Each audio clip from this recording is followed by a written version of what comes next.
Good morning, welcome, and thank you for attending this meeting of the Adult Health and Social Care Policy Committee. My name is Councillor Angela Argenzio and I chair this committee. The meeting today is open to the public. There are no items that contain exempt information. The meeting will be webcast and the recording will be available for people to view later through the Council's website. It is also possible that Sheffield Live TV will record and rebroadcast this meeting. Please can I request that mobile telephones and other such equipment are switched to silent mode as to not to disturb the conduct of the meeting. There is no fire test planned for today. If there is an emergency, please take instruction from the town hall staff, and the assembly point is Tudor Square. Please could I ask each committee member in turn to introduce themselves, and I will start on my left. Thank you. Good morning. I'm Councillor Laura McLean, Councillor for Walkley Ward and Group Spokesperson for this committee. My name is Mary Lee, Councillor for Darnell Ward, and I'm substituting for Matt Dwyer today. Hello, Councillor Ruth Milsom. I'm Councillor in Crooks and Crosspool Ward. Good morning everyone, Councillor Mick Rooney representing Woodhouse Ward. Good morning, I'm Councillor Julie Greycoat from Stocksbridge and Upper Don Ward. Councillor Dr Paul Sappel, Stannington Ward. Good morning, Councillor Steve Ayres for Graves Park Ward. Morning, Councillor Sophie Crosslawn for Beechif and Greenhill, and I'm Deputy Chair of this Policy Committee. Thank you. Could I ask officers to introduce themselves, please? So I'm Sherry Grant, I'm Assistant Director of Legal Services. I'm Alexis Chappell, Strategic Director for Adult Care and Wellbeing. I'm Rachel Marshall, Principal Democratic Services Officer. Thank you, and we also have Alan who's supporting us on the tech. So item 1 on the agenda today is apologies for absence. We've received apologies from Councillor Matt Dwyer, and Councillor Mary Lee is substituting today. Item 2, exclusion and press and public. As I said previously, there are no items today that are not open to the press and public. And item 3 is declarations of interest. Does any member wish to declare an interest on items on today's agenda? So no from everybody. And item 4 is minutes from the previous meeting. These are on page 11 of the agenda pack. Can I ask whether members agree that these are a true record of the meetings held on the 12th of February? I will go through each page to see if there are any matter arising. So page 11, 12, 13, 14, 15, and 16. Great, excellent. So are you happy for me to sign them? Thank you. And we move on to item 5, public questions, petitions and statements. We have received none this month. So I will move on to item 6, members' questions. Again, we have not received any members' questions by the deadline. So we can move on to item 7, work programme. This is on page 19 of the agenda, and Rachel is going to take us through it. Thank you, Chair. Good morning, everybody. On page 19 of the agenda pack opens up the committee work programme. On page 20, you can see 2 recommendations that we would be asking the committee to agree today. If you look down through the document, you can see on page 22 all of the movements, additions or amendments to the work programme that have happened since the last committee meeting that we had. There is quite a lot on there. But yeah, it does outline what's been moved, and you can see that there's still some things there to be confirmed. further down through the programme on page 25 is meeting 6, which is today. And you can see that we've just got a few slots in there for forthcoming meetings. Those dates obviously haven't been agreed yet and won't be until the AGM. So there's some work to be done there to decide what's coming to forthcoming meetings for the next municipal year. So I will pass back to Chair, and it's open now for you as a committee to discuss and bring up anything regarding this work programme. Thank you, Chair. I raised in a pre-meeting that we could actually populate some of the of next year's meeting, and maybe we should do as soon as possible in terms of all the updates that we've asked for in, you know, to come back in 6 months or a year or whatever. We know which time of the year they're going to come. And also, of course, there are some of the items that says to be confirmed on page 22, which we could potentially have a look at when to timetable, when it's appropriate. So not sure whether we can maybe in the minutes put something with an update of when we know where certain things are coming back to us. Okay. And also like things that are on every committee, like the DAS report, we have it every time, so that could populate that for next year. Would that be okay? The members happy with that? So the recommendations are on page 20, that the committee works programme set in the appendix 1 be agreed, including any addition and amendments identified in paragraph 4 of the report, and any agreed by members at the meeting, so what I just said, I assume. And that any referral from council and committees, petition resolution detailing paragraph 2 of the report be noted, and the proposed responses set out be agreed. Yeah? Members happy with those recommendations? Any dissent, please put your hand up. Unanimous. Excellent. Yay.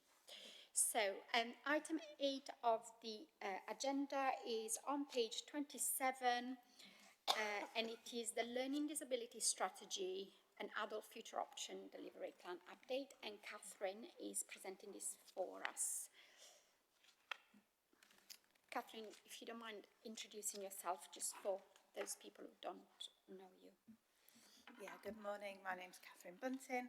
I'm the Director for Quality Strategy and Partnerships for Adult Care and Wellbeing at the Council. So, yes, this report provides an update on the Learning Disability Strategy that's written with the Learning Disability Partnership in Sheffield, together with updates and future intentions for our Adult Future Options service delivery and commissioning programme. There's quite a lot of recommendations in the report about noting the progress, which I'll allow Councillor Argenzio to summarise at the end, but particularly the last recommendation is noting the work that we're doing with Newton to sort of refresh and reinvigorate the Adult Future Options Commissioning Programme specifically to make sure that we are working towards long-term sustainability in the city and getting the right provision for young adults, particularly those transitioning, people who at the moment might be out of area where we wouldn't necessarily think that was the best option for them, and continuing to live healthy and fulfilling lives in the city. The first couple of sections are about the Learning Disability Strategy, the achievements that we've managed in the last couple of years, but also the new priorities that the Partnership Board has set. The next section looks a lot at the internal service delivery and what we're doing to try and make sure that that works well, and how we're improving personalisation and strength-based practice. And then the table in the latter section highlights how we're doing that in terms of particular projects, our strategy and our commissioning programme. It does note that particularly around complex care, which is an area that we're very focused on, people who have more enhanced needs with greater needs for different support and care packages and how we best meet those. previously we'd come to committee hoping to go out with a procurement exercise, and that has been slightly delayed, and we're looking to do that now in the winter of this year alongside similar work planned for living and ageing well and older people in the city. I'll try to answer any questions.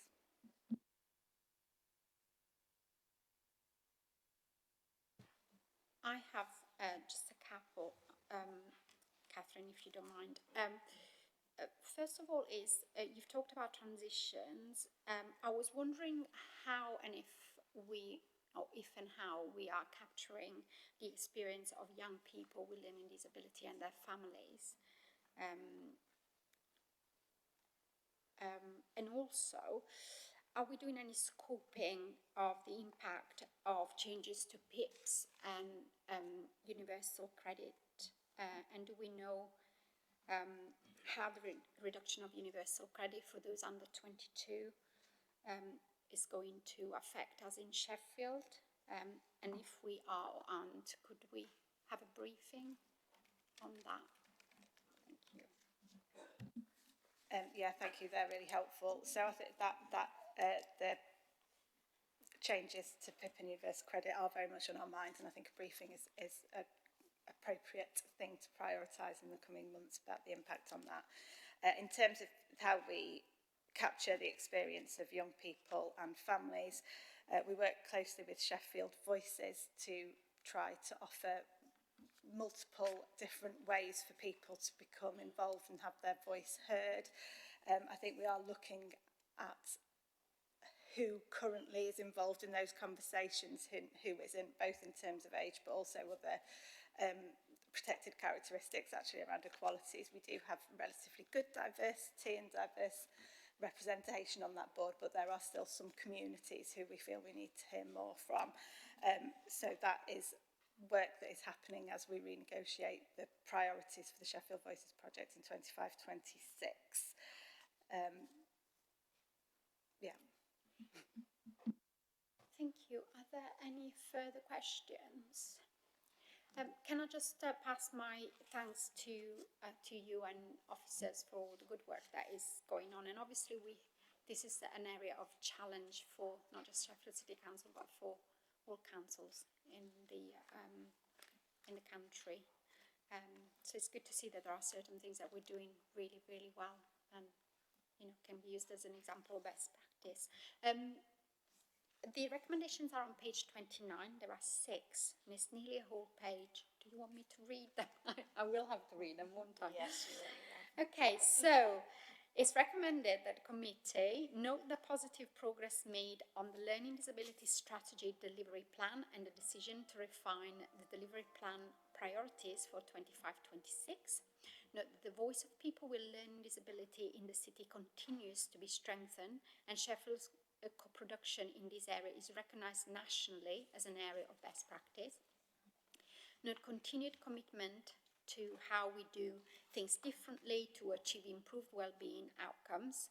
Better quality and best value for the people with a learning disability in Sheffield can lead to better lives. This includes ongoing monitoring of our area of placement, out-of-area placement, and exploration of new opportunities for people to return to the city if it is in their best interests. Note the progress and next step for adult future option delivery program, specifically improving systems and processes around health contributions to care, actions being taken to improve the preparation of adulthood pathway, that an adult future option market position statement, adult future option commissioning strategy be developed to set out commissioning intention and delivery of new models of care in 25-26. Number 5, note that Newton Europe has been employed to undertake a diagnostics to support improved outcomes for people at best value, and approved that a follow-up report is brought to committee within 6 months with outcomes of Newton Europe diagnostic and progress against adult future option services and commissioning delivery plans and performance and impact and continuing healthcare delivery. Talk about accessibility. There should be a limit because the chair first language is not English. So, thank you. Are members happy to support those recommendations? I see no dissent, so it's unanimous. Thank you. Thank you, Catherine. And we're going on to item 9, which is the technology-enabled care service delivery model. And we have Paul and Kelly, who are going to introduce themselves again for everybody.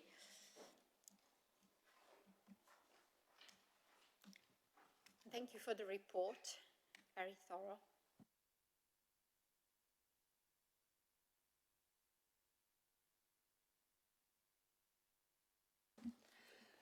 Hello, I'm Kelly Kowalski. I'm Assistant Director for Living and Ageing Well Short-Term Services.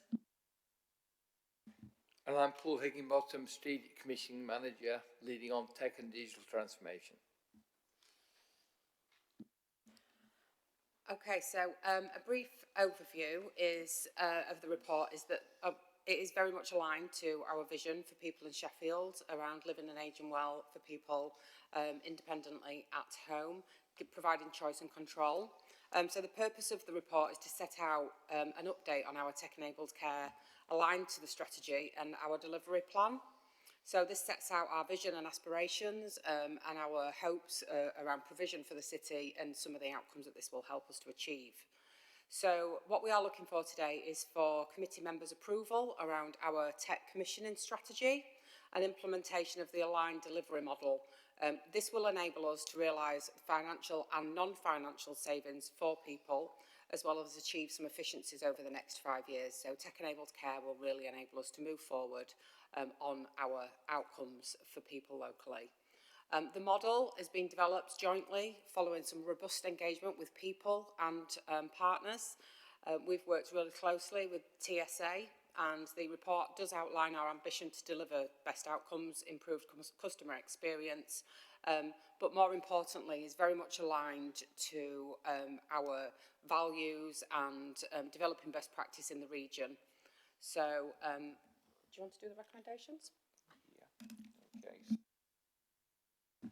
The recommendations within the report, recommendation 1 is that committee looks to approve the 5-year tech commissioning strategy and equally approves the tech service delivery model, which will include the introduction of a strategic partner who specialises in tech. We want you to note the work being undertaken on the review of the tech charging policy, which is being supported by robust engagement with a whole range of stakeholders. We want to note the work being undertaken with the service review and redesign of citywide care alarms to ensure that service is affordable and is fit for purpose going forward to support the new tech service delivery model. We want you to note the work that's been undertaken with AI, digital transcription, with Microsoft Copilot and Magic Notes, and Matt will be going to the Digital Transformation Board this week. We also want you to note that the work that's been undertaken in Sheffield has been very much recognised as a best practice by the Tech Service Association. Yeah. Thank you. So tech-enabled care is the equipment that we're deploying to people's homes. At the moment, our offer is quite limited through our citywide alarm service. It's quite a traditional service, and we are looking to develop this. At present, the model runs alongside our response team, and we have an off-site 24/7 alarm receiving centre, which is commissioned from Tunstall Healthcare. So the tech transformation has been supported, as we've said, by the learning, and there's lots of exciting opportunities. We've seen lots of technology that we do think that we can embrace in Sheffield to improve outcomes for people. We've taken lots of learning nationally, so we've worked with other local authorities, West Sussex, Somerset and Kent. And again, we're also learning about what's worked well for people and what we think might work well for people within Sheffield, undertaking a period of consultation as well with them, and that will continue as well to further evaluate any tech that we'll be looking at rolling out. So the learnings have been evidence from opportunities for our tech service delivery model, and there will be significant benefits to people. We'll have a more inclusive range of technology, and this will also influence the provision that we'll be providing for people within their homes, so we can reduce, prevent and delay aligned to our responsibilities under the Care Act. It'll also maximise people's opportunities for wellbeing. So it's not about replacing, you know, personalised, person-centred care. It's very much about using the technology that's available to us to be innovative around our approach. Okay, the proposal is for the introduction of the new tech service delivery model that will be aligned with the direct commissioning strategy, which will create a collaborative approach across health and social care, helping to embed the innovative tech solutions at the centre of our care and wellbeing services, which help to prevent, reduce and delay the need for more costly and intrusive care. The new model will support a strength-based approach to optimising community care and will support early discharge from hospital, prevent avoidable admissions, reduce readmissions and deliver a more proactive approach to the delivery of care services. The model, as I said earlier, would see the introduction of a strategic delivery partner. That partner would specialise in tech. Their key responsibilities would be the contractual operation of the 24/7 alarm receiving centre. They will also specialise in the range management and maintenance of tech, including the procurement to make us more agile and responsive to the changing product nature. They would lead on cultural change and workforce development, which is really important around workforce. If we're going to move to a tech-first approach, and that would include occupational therapists, social care practitioners, healthcare practitioners. We're also embedding this into our care and wellbeing service at a contractual level, and we will be looking to do the same within supported living. The provider will also specialise in the marketing and comms to drive demand for tech, which will help improve the take-up, particularly for people in receipt of adult social care, but we'll also be targeting that activity at private payers to help generate further income. They will also deal with project governance and will support the engagement, support the introduction of sort of the new tech and pathway design. The 5-year contract will see a transfer of some of those key responsibilities back to Sheffield City Council, and they will include the project governance, the engagement support with the introduction of new tech and pathway design, and the overall financial benefit analysis. The new service will aim to keep pace with the tech market and look to double the number of customers that are in receipt of adult social care, and that will be 5,700 by 2030. And that will help us to embed tech at the centre of provision as part of the tech-first approach. We are aware that we will be undertaking a review and redesign of citywide care alarms, as I said before, building on the strengths of the service, working very closely with the workforce to ensure that the service is fit for purpose going forward, is affordable and self-funding. We're also doing a piece of work with the tech charging policy. We recognise that's going to be really important in helping with affordable and accessible services to avoid digital poverty in tech. We will be doing robust engagement with a range of stakeholders through this spring to understand what those options are, with one of the options that will be considered and costed being to look at means testing tech as part of the wider support planning process. That way it can really be affordable and inclusive. There'll be a report that will come back to committee early summer to make some recommendations on the best way forwards. In terms of the financials, the proposed strategic partner costs over the 5-year contract will be 1.65 million. In terms of the potential savings that have been forecast in relation to that investment, we'll be looking at 5.58 million over that 5-year period.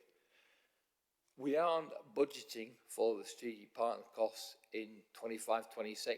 They will be part of the business planning arrangements that will move forward into next year, and we are planning for that contract, subject to your approval today, to commence in April 2026. Thank you. Are there any questions? Sorry, I'm just going to...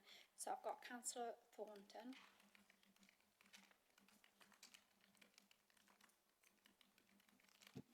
Thank you, Chair. I just wanted to say thank you for this report. I know how valuable it can be to people to have things that allow them to live so independently in their homes. Even just little things like having a kettle that you can put the cup under and it does a 1-cup thing, which means that they don't have to lift up a kettle, potentially overflow it, potentially burn themselves. And even things as small as that can make such a difference to people. I think this is a really good piece of work. Thank you for your work on it. Councillor Gropert, sorry. Yeah, thank you for the report, and I'd just like to echo the comments that Sophie's made. I think it's very true. Just a little point of clarification, please. You just mentioned means testing the technology to make sure that it's more affordable. So just a little bit more of information around that, and just reassurance for people who may be listening more than anything. And also in terms of, are we saying that it's not affordable at the moment? So it's just some clarity, just more than anything for people who may be listening to the What we're looking to do is to align the introduction of tech in the same way we do with our fairer charging policy for people in receipt of adult social care. So the idea is that we'll be really looking to embed tech within that wider support plan, complementing the more traditional adult social care services. And by doing that means testing, we are making sure that people have the ability to afford the tech, so it doesn't become inclusive, so everybody can actually access it. So that's what we mean by the means testing process. Absolutely. Yeah. Okay. Councillor McLean. Thank you, and echo everyone else's thanks for this report. I know a lot of work's gone into it. It's really good, particularly to hear that it's not just about extending our offer, but also increasing the number of people who receive that help as well. And I guess sort of related to that, my question relates a bit to the workforce, not just council staff, but the wider care sector and people across the city who are supporting our residents. How are we going to take them on that journey and make them aware of how things are going to progress and what's available and how they can use it to help the people they're looking after? Yeah, so very much part of our plan for the next year is about how we develop the workforce and our culture and our whole approach towards tech-enabled care. So I think, you know, they're going to be a key element of that. So there's the work that we need to do with internal services, but actually there's also a huge amount of opportunity about how we work with the wider city and other professionals to really think tech first. So we want to kind of be the leaders in that space, really about culture change and developing in innovation. I think it's just important to say that actually when we're thinking about tech-enabled care, we're clearly talking about a new market of customers, which will be more in a preventative space, but there's lots of opportunity, as we know, through our approach to reduce, prevent and delay, so reduce care needs and rather expensive packages of care that can be more person-centred through the use of tech-enabled care. But I think we have to be realistic as well and actually think that technology is developing at such a pace. Some of the exciting things that we want to be able to get into as well is around predictive analytics. So, you know, that's not even an area that we've kind of thought about as yet, but it's really starting to come to our forefront. So how do we get ourselves into a space where we work with wider organisations across the community to think about where we can predict people will start seeing an increase in need. So tech-enabled care is very much around some of the equipment that we can put in place, but it's also starting to think about the use of technology and how we really drive that forward as a city. Councillor Milson. Thank you, Chair. Thanks very much for the report. I also want to echo the comments about the great opportunities that are coming forward and how we're leading the way on this, which I think is really heartening. I wanted to ask about how the council's ethical procurement policy aligns with, obviously there's going to be a lot of procurement, so how you will embed that, and I understand it's undergoing a refresh at the moment, so that might require another think about how that's used in conjunction with procuring equipment. And I wanted to comment as well about the training opportunities and how good it is that you're working with Sheffield Hallam University. And I understand they've got almost like a training suite. Have they with it was from last year's report, I seem to remember there was something like a tech-enabled house mock-up kind of thing. So that sounds really brilliant. I wonder if there's any other opportunities for staff training that involve that kind of mock-up situation where they can see the stuff working in practice. And is that an ongoing relationship with Sheffield Hallam, or is it time limited? I just wanted to ask as well about, we had a visit to the Independent Living Centre, which was brilliant as well. Thanks for showing us all the stuff there. And we were really thoughtful on that day, several of us asking about the choices for people. And there's a comment in one of the bits of report here that where a staff member has commented that when people come for the first time into social care contact through First Contact, someone commented that there's an opportunity to because their expectations are lower, it's easier to kind of persuade that person to take tech rather than person-delivered care. And I thought that was a really sort of odd kind of outlook. And I just wanted to sort of have a chance to say out loud for the record, that's not our approach, is it? And we're not foisting tech onto people. We're giving people a choice, and it's person-centred. So I wanted you to have a chance really to talk about that and how it looks for someone coming into social care for the first time and the choices they will have. So I'll pick up the final question and then I'll let Paul respond about the procurement, because there is a lot of work happening in that space at this point in time. I think with regards to that comment, I think what we find is that people are often actually quite reluctant to get in touch with adult social care because they are quite guarded to the fact that they don't want people coming into their property. So I think the way that it's probably been phrased is not kind of the intention that it was said in. I think some of the things that we've seen is that previously we've had a misconception that some people of a certain generation are not really familiar with some of the tech, but actually that's not our experience now. So we're seeing a lot of people who actually are preferring an opportunity that's less intrusive, that is very much more person-centred for them, and that's their choice. So I do feel like we're in a really positive position now where people do embrace technology more in their personal lives, and actually it is far better, and there's some really good examples whereby we can get better outcomes from people, because when we do go in and provide a service, it is a quality service where people are able to spend more time doing the things that matter to the person, because the tech has allowed that to happen. The tech is there to remind people around medication, you know, all those different things that it can support us with that we're still learning around. So yeah, I think it was probably the way that was phrased. I understand the intention it was meant in, but I don't think it quite captured that. Okay. With regard to the work we're doing with Sheffield Hallam University, we are giving them 400 licences to learners for this year, and that's about ensuring we've got a workforce fit for the future. The workforce development team have already reached out to Sheffield University, and they're really keen to come on board, which is great news. The campus at Sheffield Hallam University, they have a building, and we're looking to work with them to repurpose that as a kind of a learning suite, so learners can come onto site and they can actually see equipment in situ and understand it to complement their online learning. We'll also be able to benefit from that from our own staff. So where they've done the online training, they will be able to come and look at that system.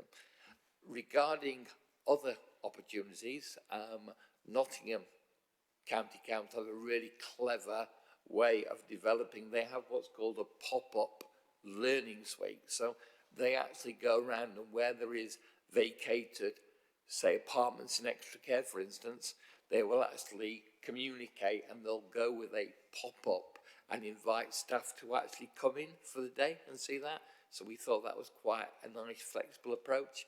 We're also in conversations with colleagues in housing to potentially look at having an apartment that we can repurpose as a demonstration centre, and that's more for people in receipt of care and their families, so they can come and actually look and explore the tech and see it in situ. I think the final point from memory was looking at procurement. So we're already working closely with the procurement team at the moment. We've got a procurement plan. I think there was a roadmap we put as part of the appendices, and we continue to work really closely with them. The new procurement legislation that's kicked in from the end of this month gives us a lot more opportunity to actually go out. We're going to be doing some site visits to people, to bidders, to actually go to them and look at what their alarm receiving centre looks like. We're going to be able to allow strategic partners to do a presentation on their own sites, so we can really get a look and a feel for those values, you know, firsthand, rather than just taking words off a piece of paper. So it'll be a lot more closer and personal to get the right decision for Sheffield. Okay. Thank you. I have Councillor Harris. Yeah, just very quickly, Chair, because I know we've still got a lot to discuss.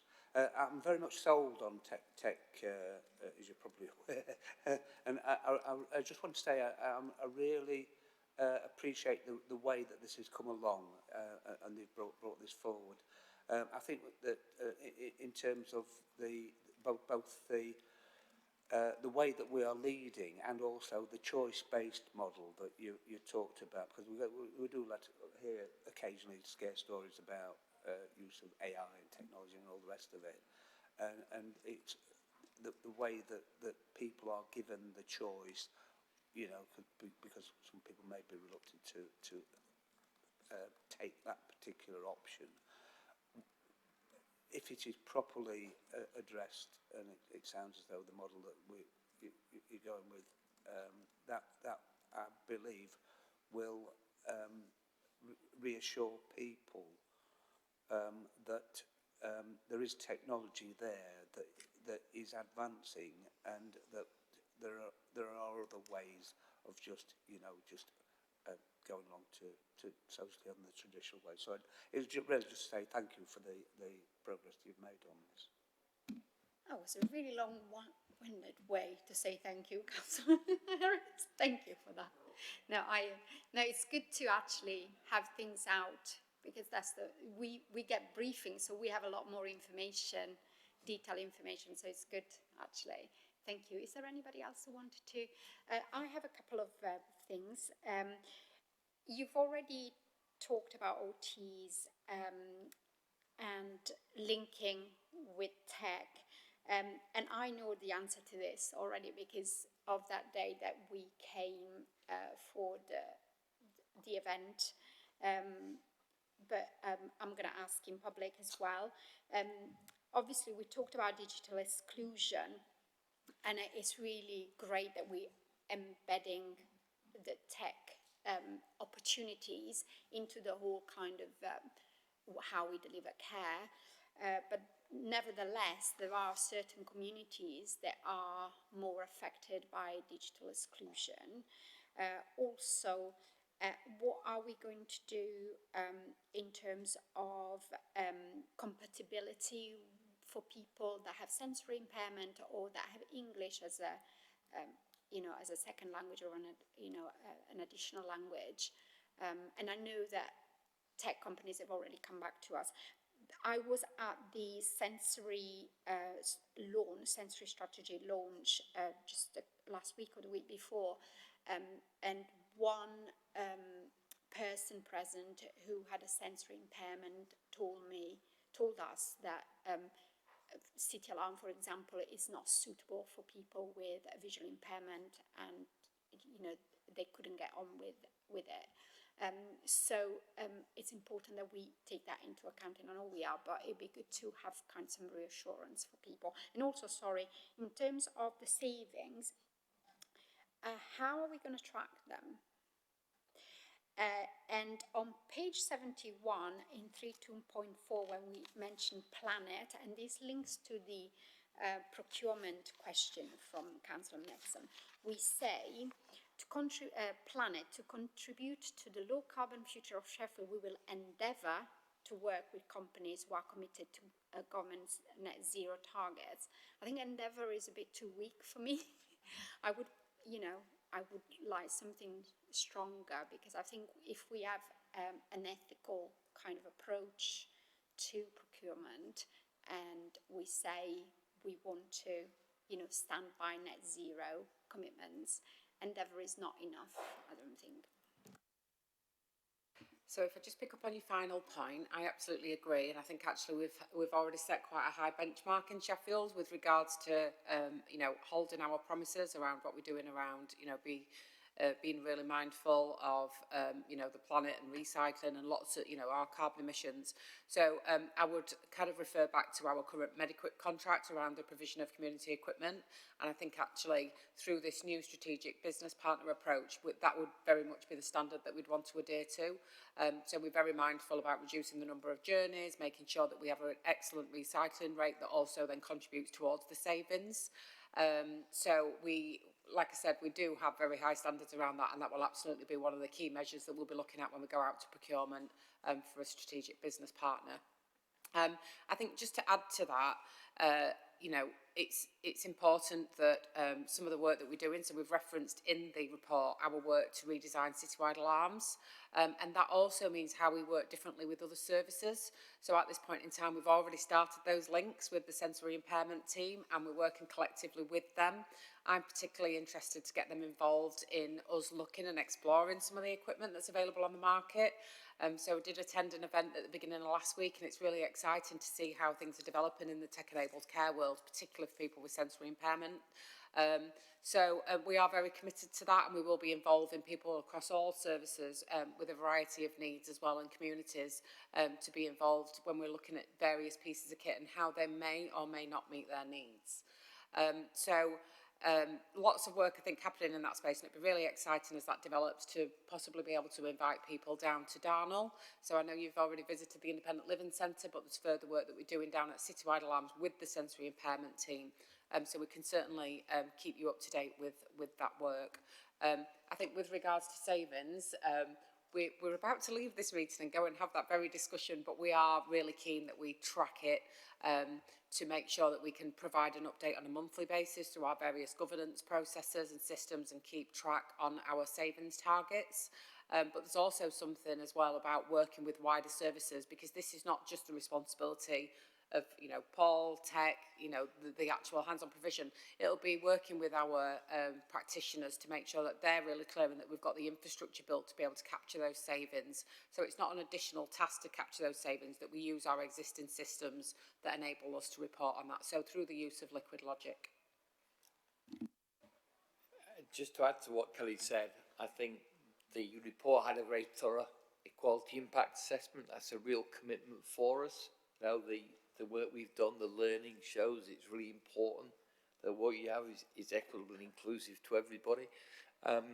As we work with new tech partners, we've just got some funding regarding chip tech. So chip tech is a new sort of next generation care line that goes into people's homes. We are looking at bilingual labelling of that product. We've also already got mock-ups for Urdu, Somali and Polish languages. So we're really keen to take that forward more and more with the kit. Brilliant, thank you. I will go on to the recommendations that are on page 64, but Paul has already read out, so I'm not going to read them out. Is that okay? Yeah. So the recommendations are on page 64. There are 6 of them. Are members happy to support those recommendations?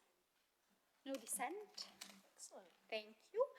Thank you so much. And we are on to item 10 on the agenda, which is adult safeguarding and the provision of liberty safeguards, and it's an update.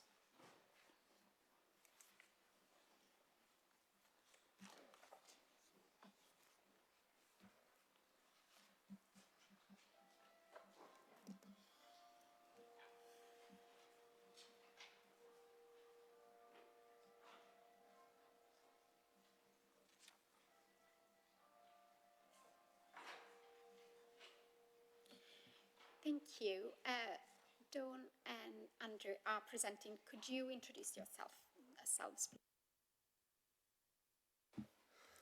Hello, I'm Dawn Bassender, Chief Social Work Officer. Andrew Drummond, Service Manager for Safeguarding Quality Assurance in Adult Care and Wellbeing.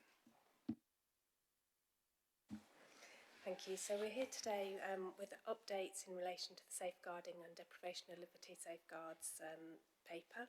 So it provides you with updates as to the prior delivery plan that was last approved in September of 2024 and the new Safeguarding Delivery Plan for 2025 through to 2027.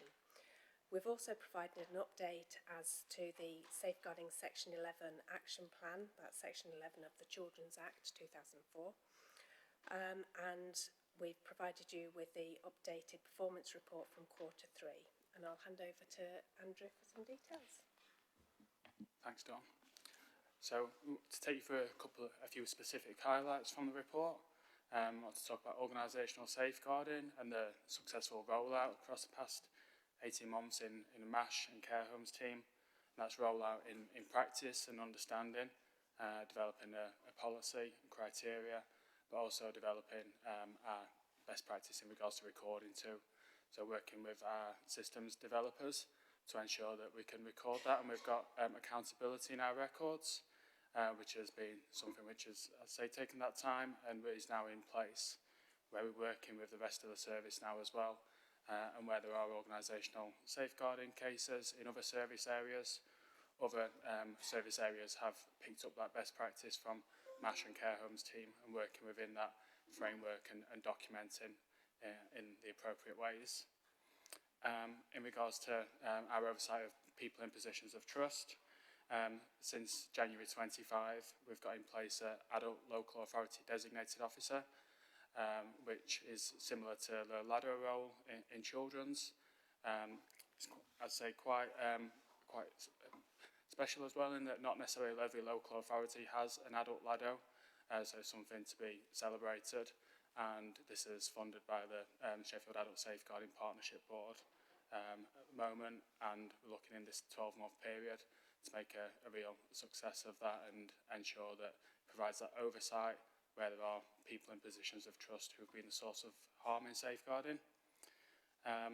Just looking and reflecting on our Section 11 audit, it's been very, very thorough, and within that to pick out, there could be a number of key highlights, but one that we're going to pick out is around the advocacy contract, and one of the first principles of making safeguarding personal is empowerment, and in renewing that advocacy contract, making sure we've got the right people involved. We've brought in SACMA to make sure that we're hearing the voices of seldom heard communities, as we've talked about in previous committees and referred to in the quality impact assessment, and that gives us that assurance there that we're listening to the voices of all in Sheffield.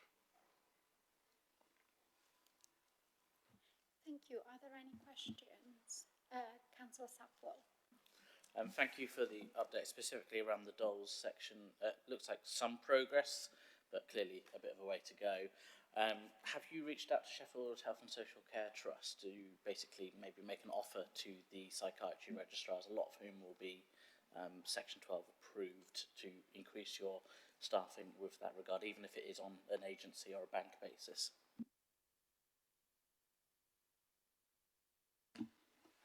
So what we're going to do with regards to the Doles report, we've discussed and we noted within there is a recommendation about bringing a further report in 6 months' time, which will be from the service manager of the Doles area.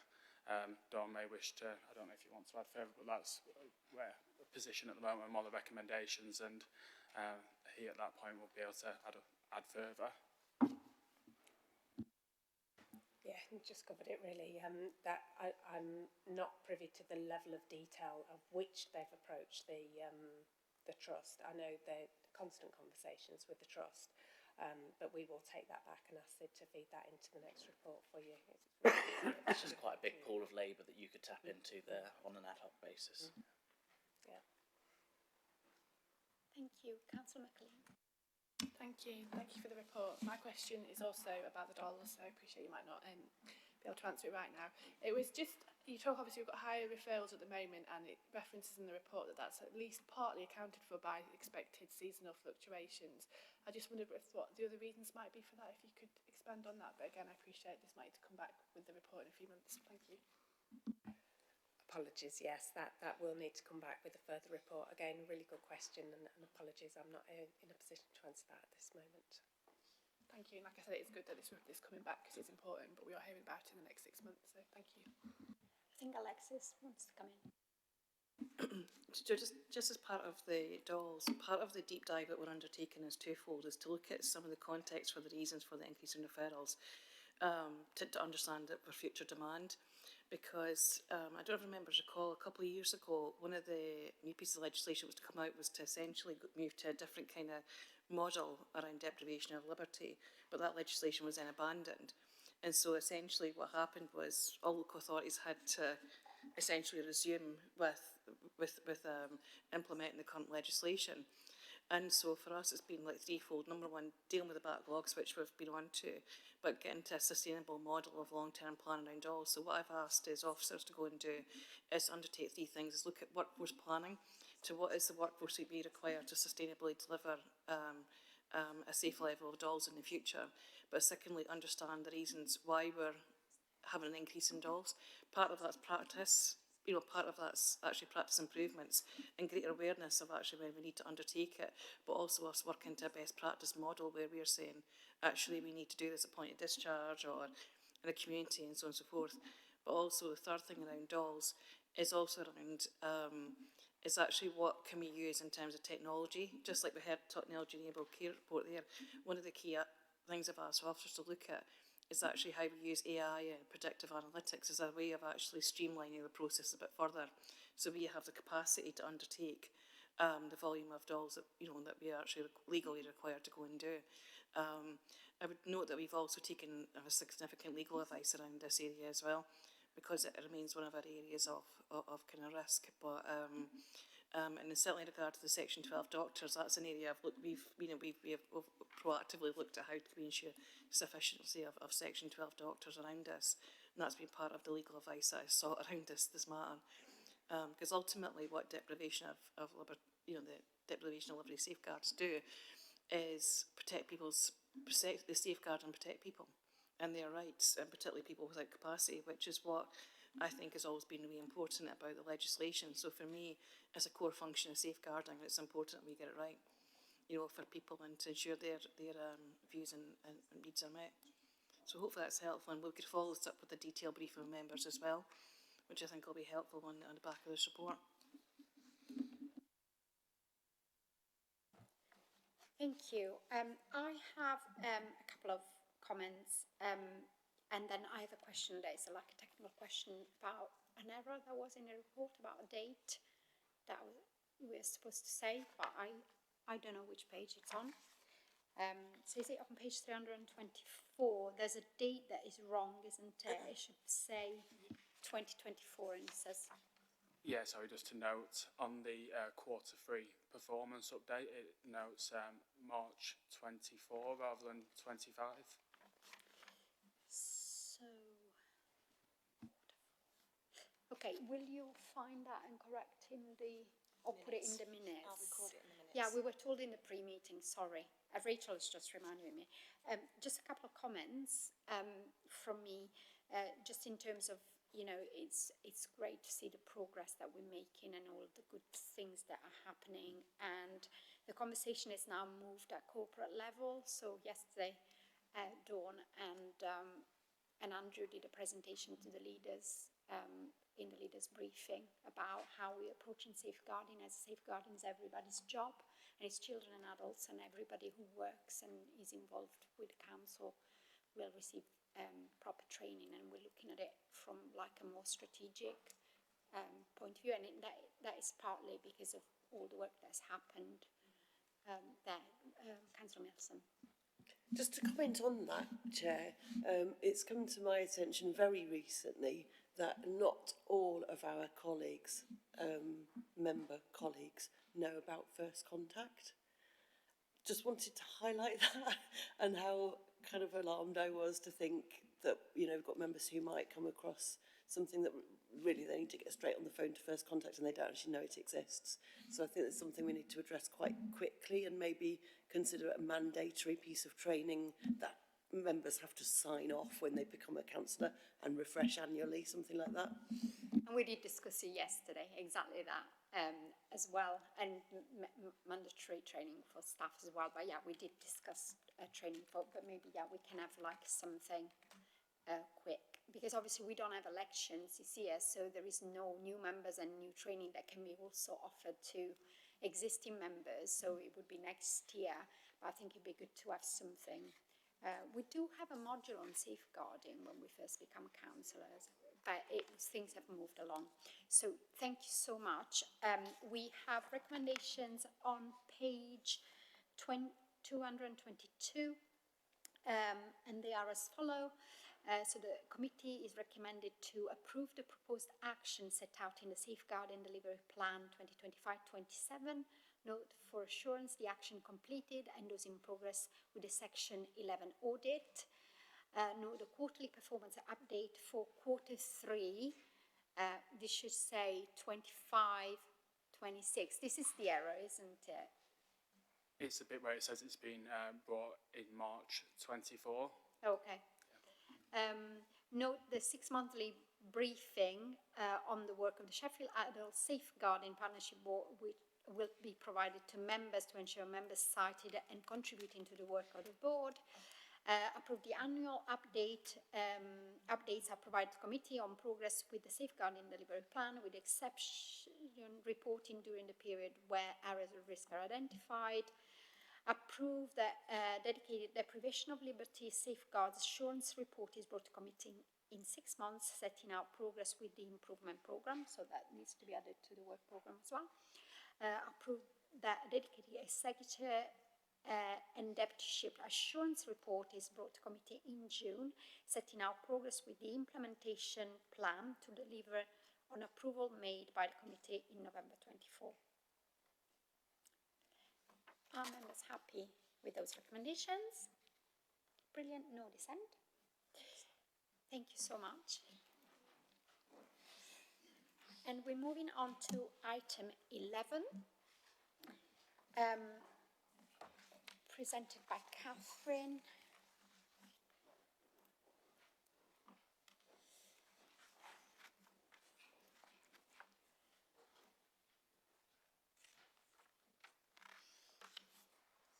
Thank you, Catherine. Hi, thanks. Again, I'm Catherine Bunting. I'm the Director of Quality, Strategy and Partnerships for Adult Care and Wellbeing.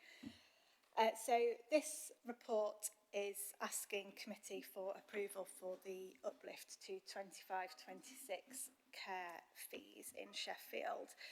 It's a report that's brought acknowledging the challenging financial context for public services, particularly adult social care, and that financial challenge being felt by the council, our partners and our providers.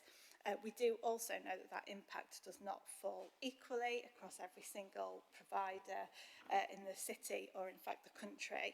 And so this report asks for the approval of the annual uplift to be provided in accordance with our contracts and to our standard residential fee rates.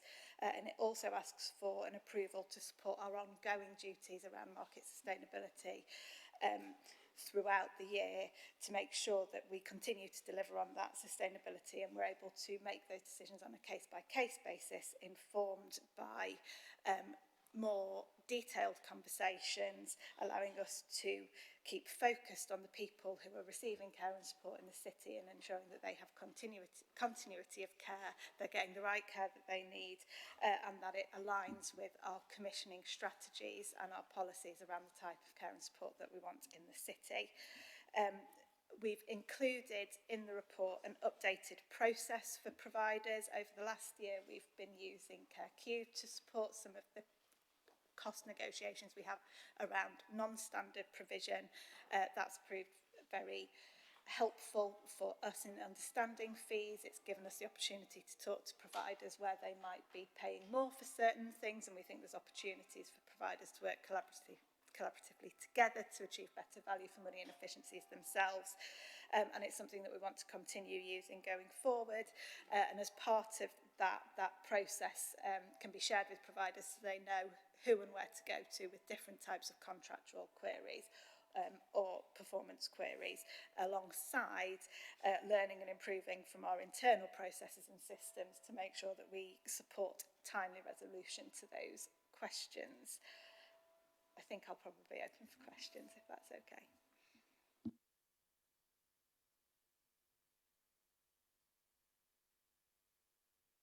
Before I would like to just make a comment before I take Councillor McLean. First of all, I want to say thank you for all the work that's gone into this. This report was supposed to come to us in December, then January, then February. I want to say thank you to you and the team for working so hard and so sensitively on this, because obviously setting the fees is on the backdrop of huge financial burdens on our care provider and the council, in terms of inflation being high, energy costs being high, water increases coming in, national insurance contributions. And thank you for all the work that has been going on, since December with care providers and how closely we work with them. We've had a few meetings, and we are all kind of aware of how stressful it is at the moment for us.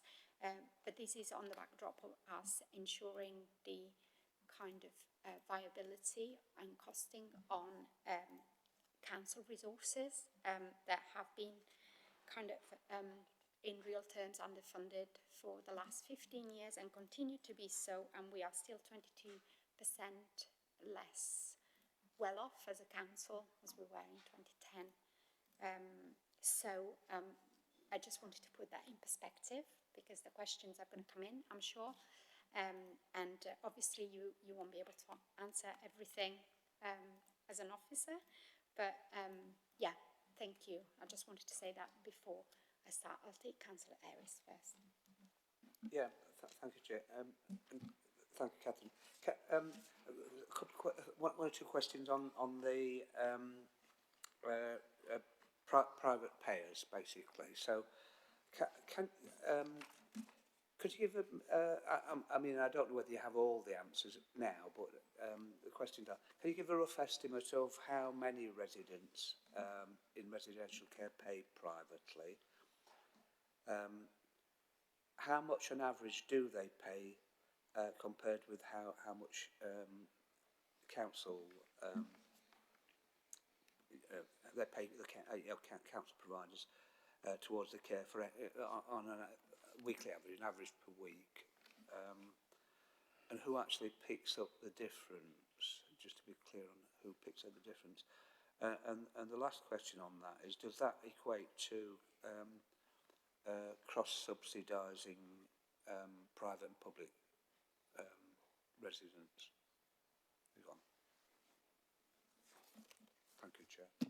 Thank you. I'm not going to be able to answer all of those in detail, but I'm happy to go away and get some more information. That's information that we'd collect from providers themselves, depending on if they'd be willing to share it with them, with us.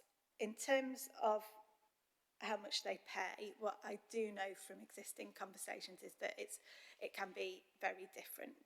If we think about residential care for older people as an example, I know that some of the homes in the city charge the same for private fee payers as the council rate, and others charge more, and sometimes there can be quite a significant gap. In terms of who pays the difference, again, that can depend on different arrangements. So if somebody is above the threshold for sort of council funded care, they will pay the rate.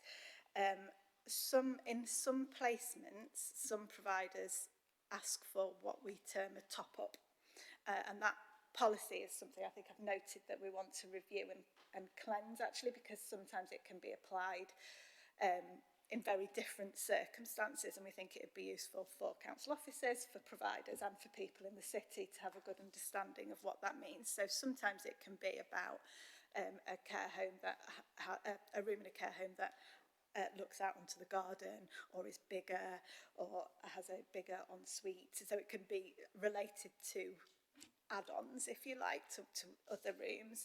Sometimes it is the home saying, well, this is what we charge for a room, so the council contribution is this, and if you are moving in, then there's this additional amount to pay, and we'd expect either you or family carers to pay and somebody else to take that on.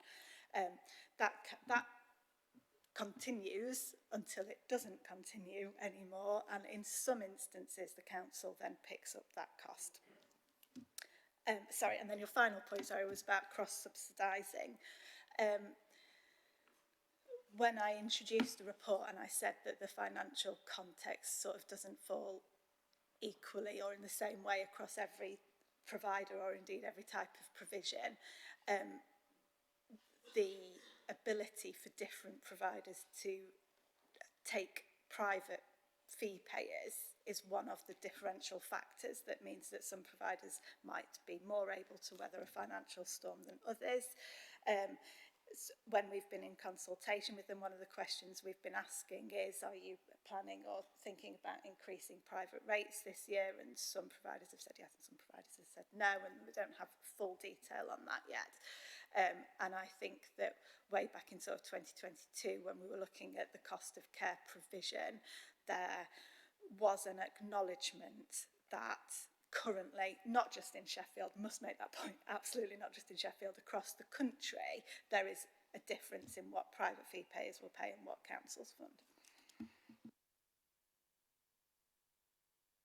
Councillor McLean. Thank you, and thank you for this report. Over the last few months, it's been really good to see the level of partner engagement and see the attendance by providers at the workshop in February and December.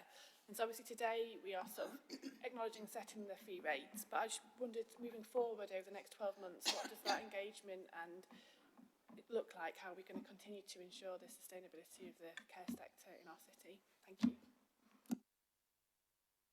Yeah, thank you. I agree that we benefit from engaged providers who want to talk to the council and want to work with the council, and that's been really noticed and pleasantly received by officers as we try to deliver what people in the city need.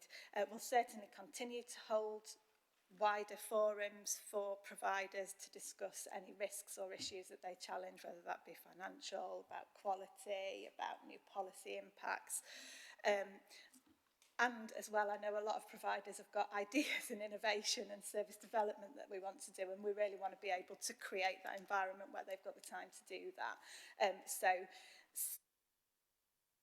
Is that stuff? No, sorry, I've just been moving around too much.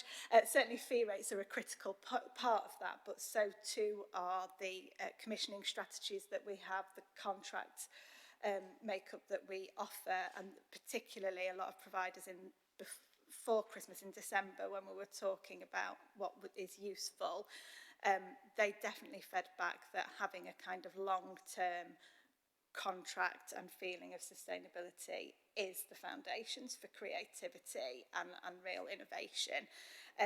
We've got some specific things that we want to work with providers on around energy efficiency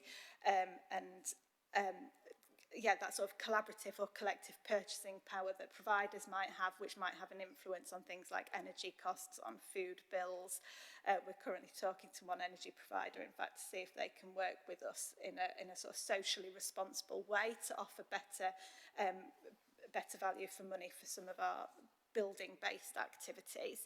And we really need to put a lot of effort into continuing those conversations and to moving things forward together, because it's that trust and that responsiveness that keeps the relationship effective, as well as being able to have really open and challenging conversations. And I hope that I'm right when I say that some providers do have issues and risks that they want us to look at, but they were very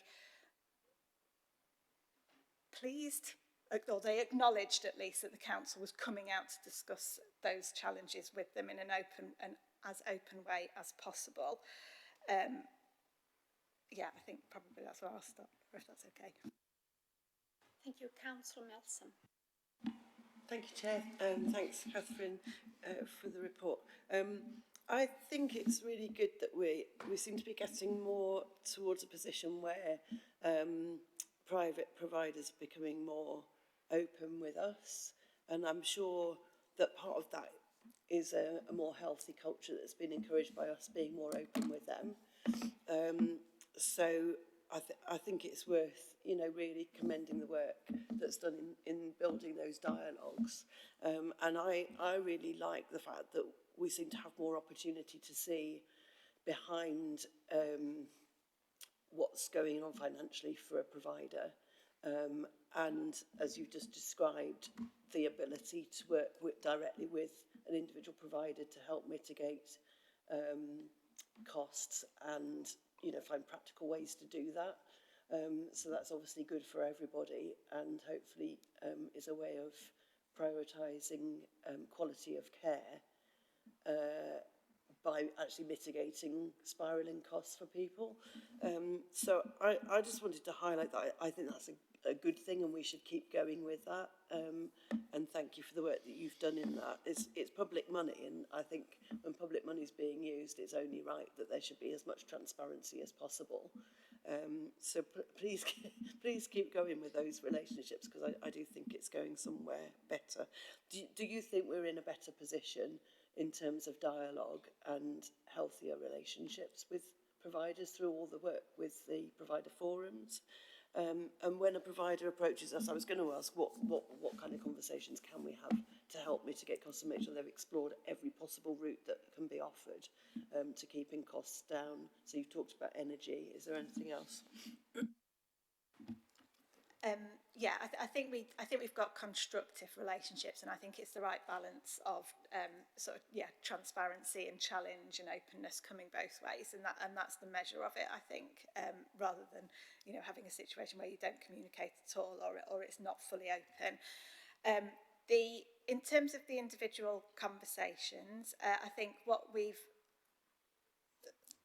looked at already and started thinking might be reasonable lines of inquiry. So yeah, there's definitely those big cost items, but there's also things like recruitment and retention and how we can work with the workforce and the care academy to provide training that will likely support perhaps some of our smaller and medium-sized businesses who have to source it themselves. Bigger and national companies tend to have their own training programs, but they also, this is a generalisation, but they also tend to have more opportunities open to them to manage their own efficiencies.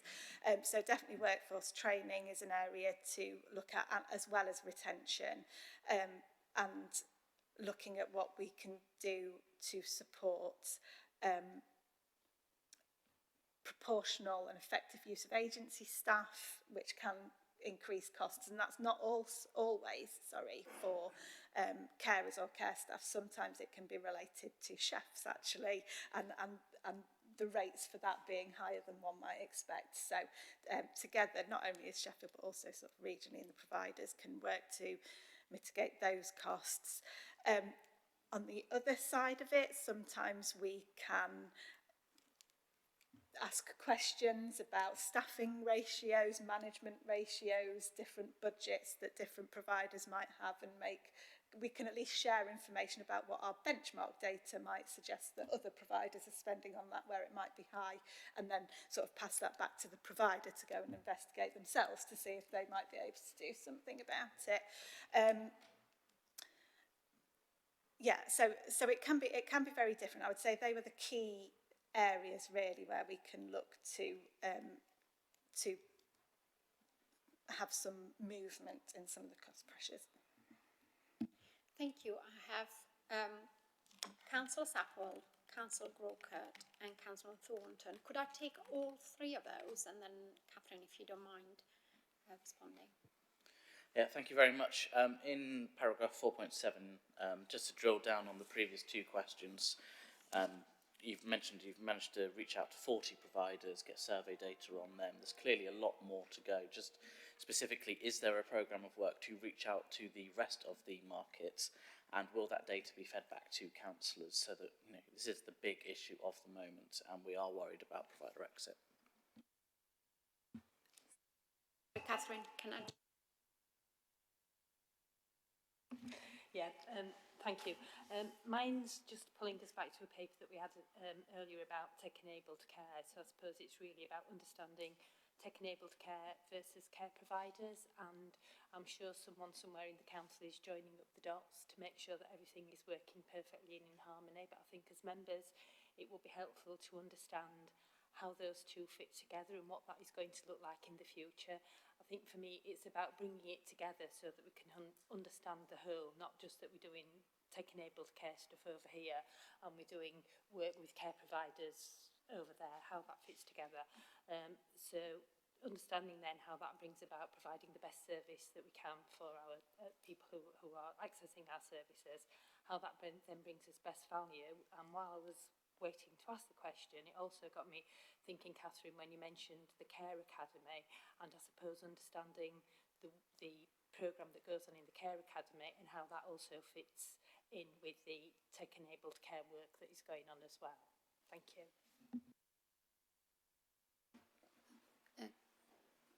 I think, am I right to come in after that? Sorry. Yeah, could you respond to those two? And then I've got questions. You've got questions Yeah. as well. Yeah, do the question now. Is that all right? Sorry, thank you. I've just got two questions. One quickly about, in the report proposals, the recommendation is to not automatically uplift non-standard or complex packages of care that are greater than £2,500 a week. I think it might be helpful for a layperson to see the context of how many people this would affect. And again, on that theme of seeing how a layperson would understand this, or a regular person in Sheffield, what would you describe as the greatest challenges within the current political and financial climate that has impacted providers of care in the city, and our ability as a council as well to set the fee rates that we provide for providers, that we pay to providers of care? Thank you. Okay, let's see if I can remember all of those. So the survey, yes, 40 providers. We have got more. I was doing some mental arithmetic before I came up, and I thought that if we were going to extrapolate, we might multiply by about 4, but I would say that it's not statistically relevant. So we shouldn't take that as read. I think we do continue that work, and it sort of gets reported back to committee, both in terms of quarterly updates, in terms of our market oversight and sustainability. So I think we do want to do some more detailed understanding. It was a relatively short amount of time for a consultation because we'd had the in-person meetings and providers had asked for this, and we asked very direct questions about whether they thought they were at risk of closure. And I think that since we sent the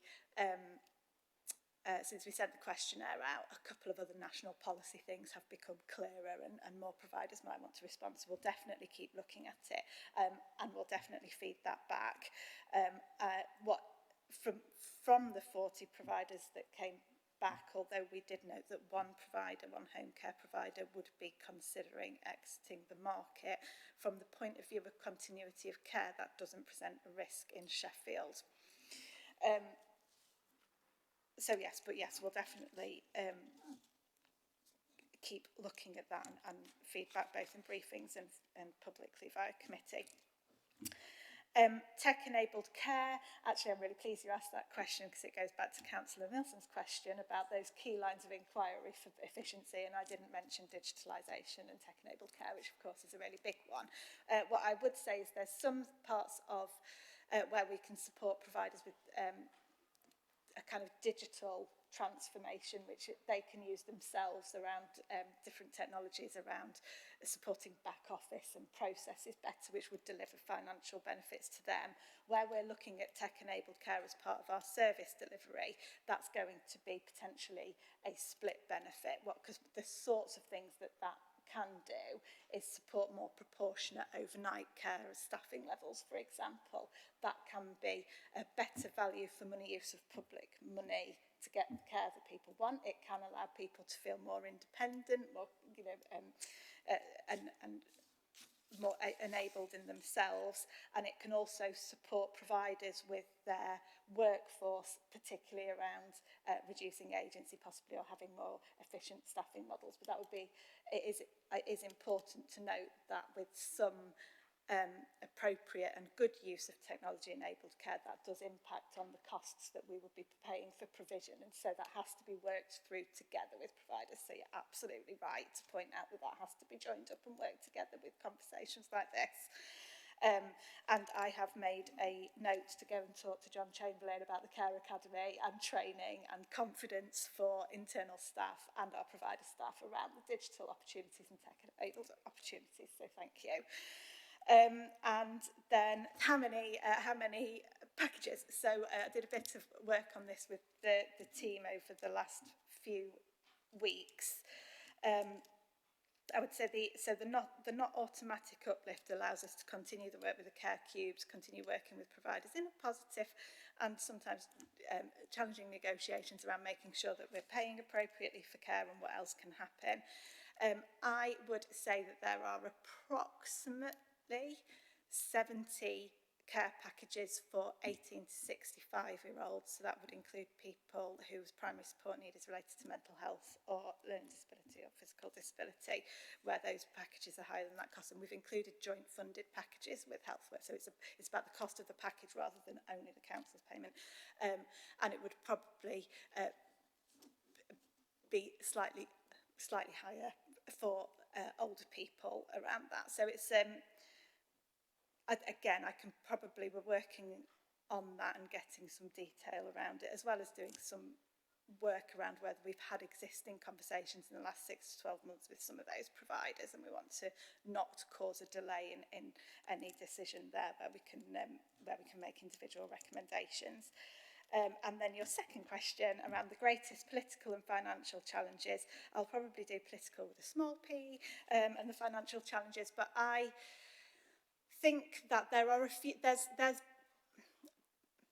bigger aims and ambitions in adult social care around allowing people to have gloriously ordinary lives, so moving away from more old-fashioned provision, which tends to be, it can be a bit institutionalised, it can have a lot of people in one building, one space, and actually moving towards provision that feels like a home, feels like you're living in communities.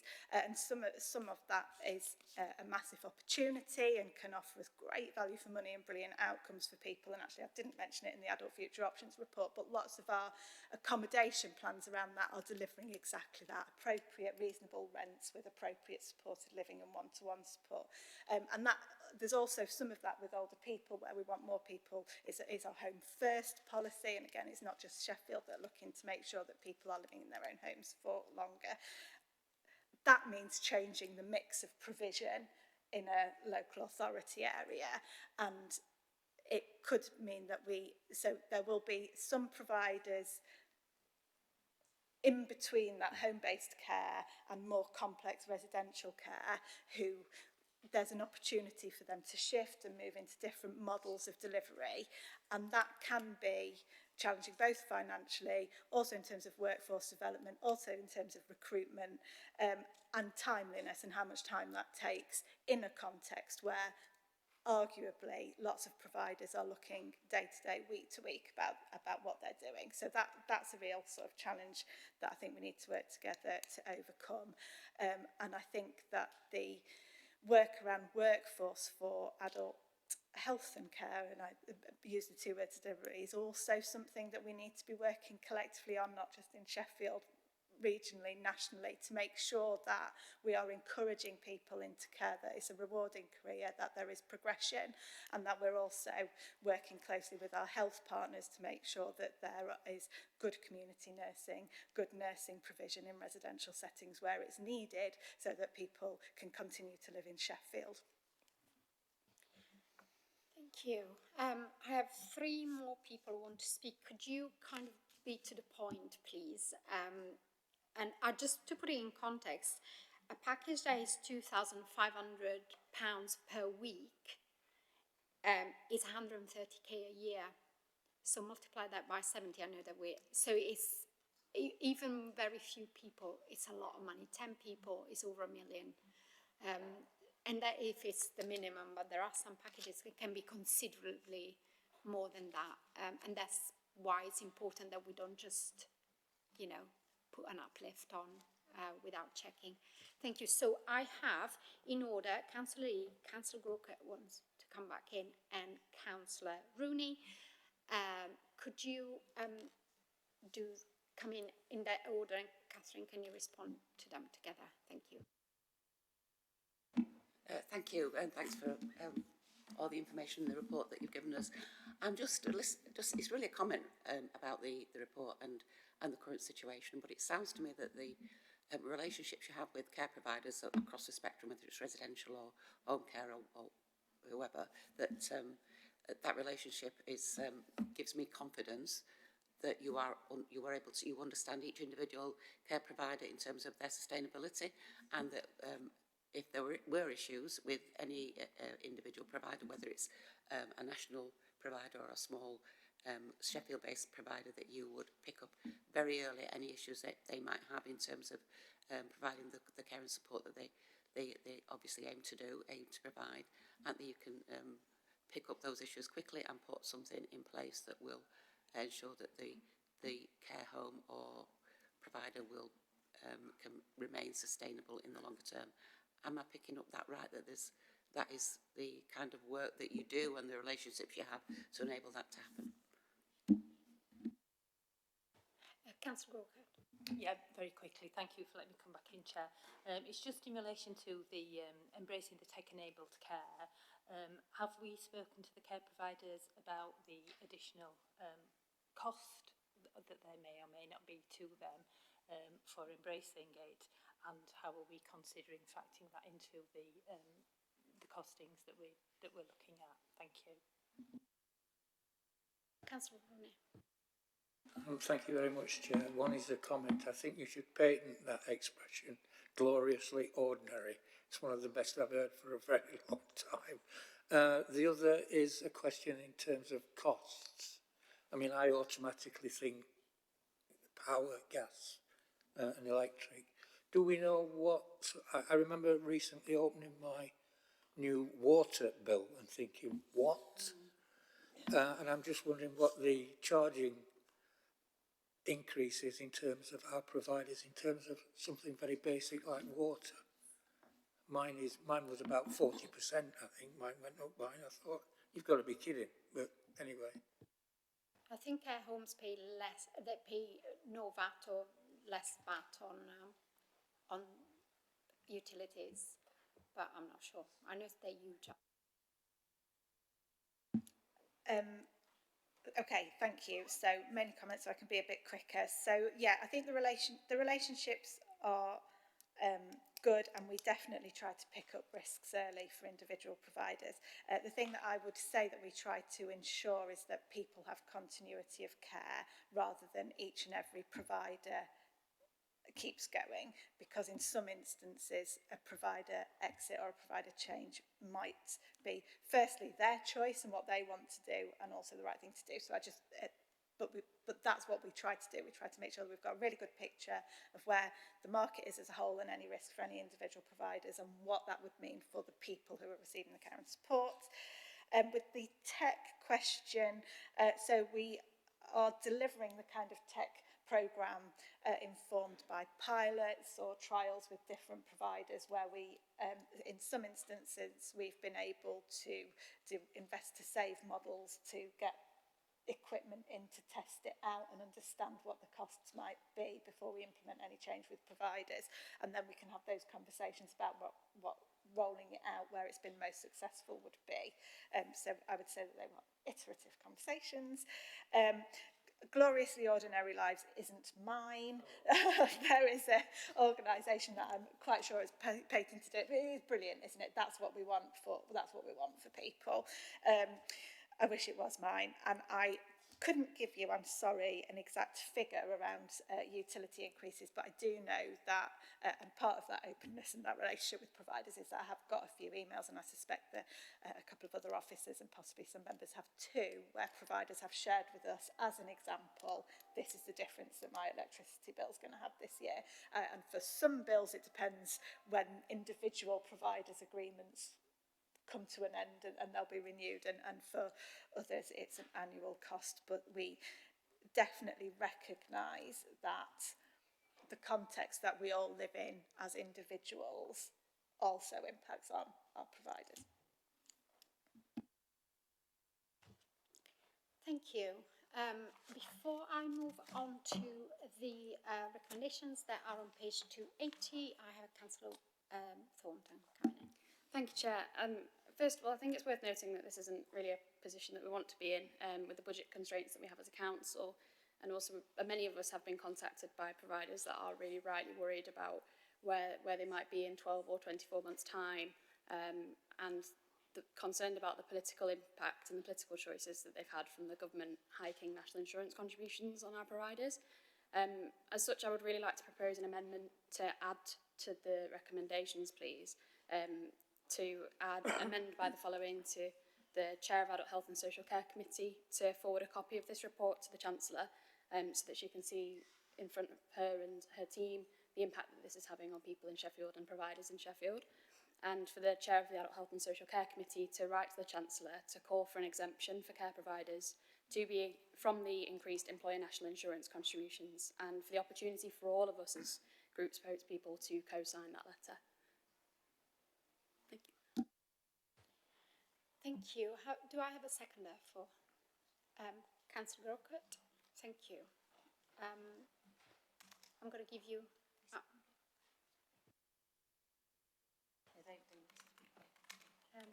I'm just going to give Labour colleagues a minute to think about it. Yeah, sorry. In the spirit of the committee, I would have preferred, and Councillor Thornton knows this, I would have preferred this to come to pre-meeting. Yeah, of course. Can we have a reset? So we will interrupt the... Thank you. Just to say that this wasn't wording that had confirmed until after the pre-meeting, so I appreciate that this is sprung, but yeah, hadn't.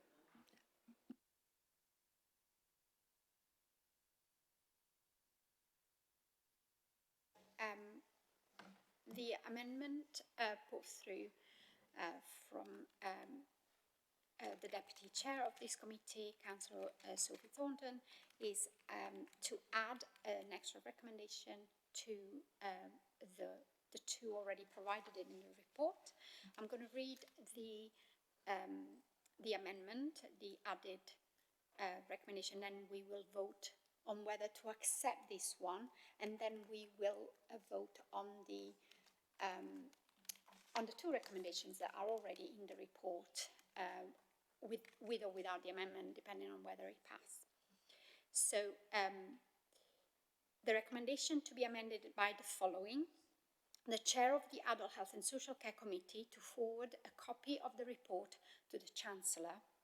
The Chair of the Adult Health and Social Care Committee to write to the Chancellor calling for an exemption from care provider from the increased employer national insurance contributions, and the opportunity to be given to all group spokespeople to sign the letter. So the letter would not be signed just by me as the Chair, but also the other spokespeople if they wish so.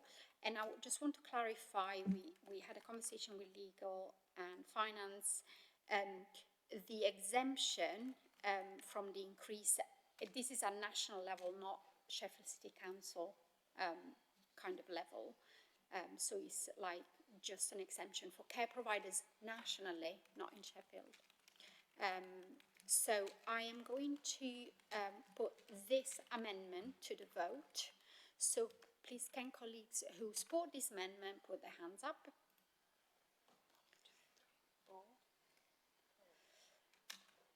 I believe I have the casting vote on time. Do you want your votes recorded?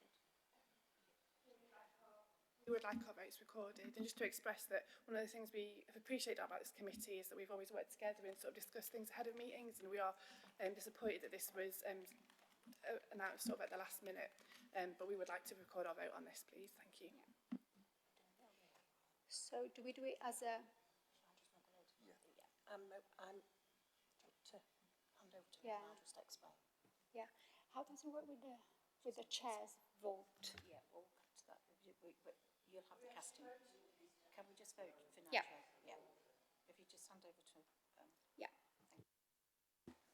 What will happen is you will take the vote, and in terms of them being recorded, that will be made into the minutes. Okay? Could I have a point of order, please? Say that again, Councillor Grocott, sorry. Could I have a point of order, please? Just some clarity around the Chair's vote. Does the Chair get a vote with the first vote and then a casting vote, should that be required? Yes. Thank you. Yes, she does.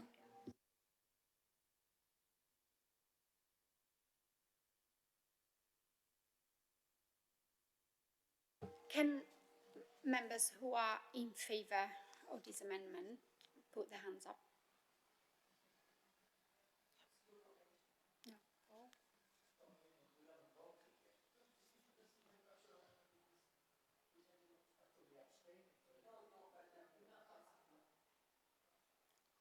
Sorry? Are you voting? I will vote when it comes to the point that I want to vote. Is that okay? Yeah, thank you. Those against?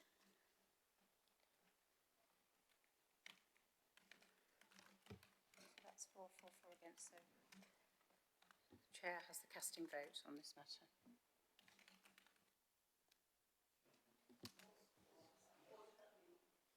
I've just casted my vote for.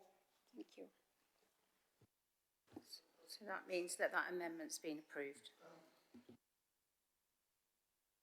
Excuse me. The reason why I didn't vote at the beginning is because I personally agree. I would have preferred this to come to us as we were working through it, but I don't see any problem.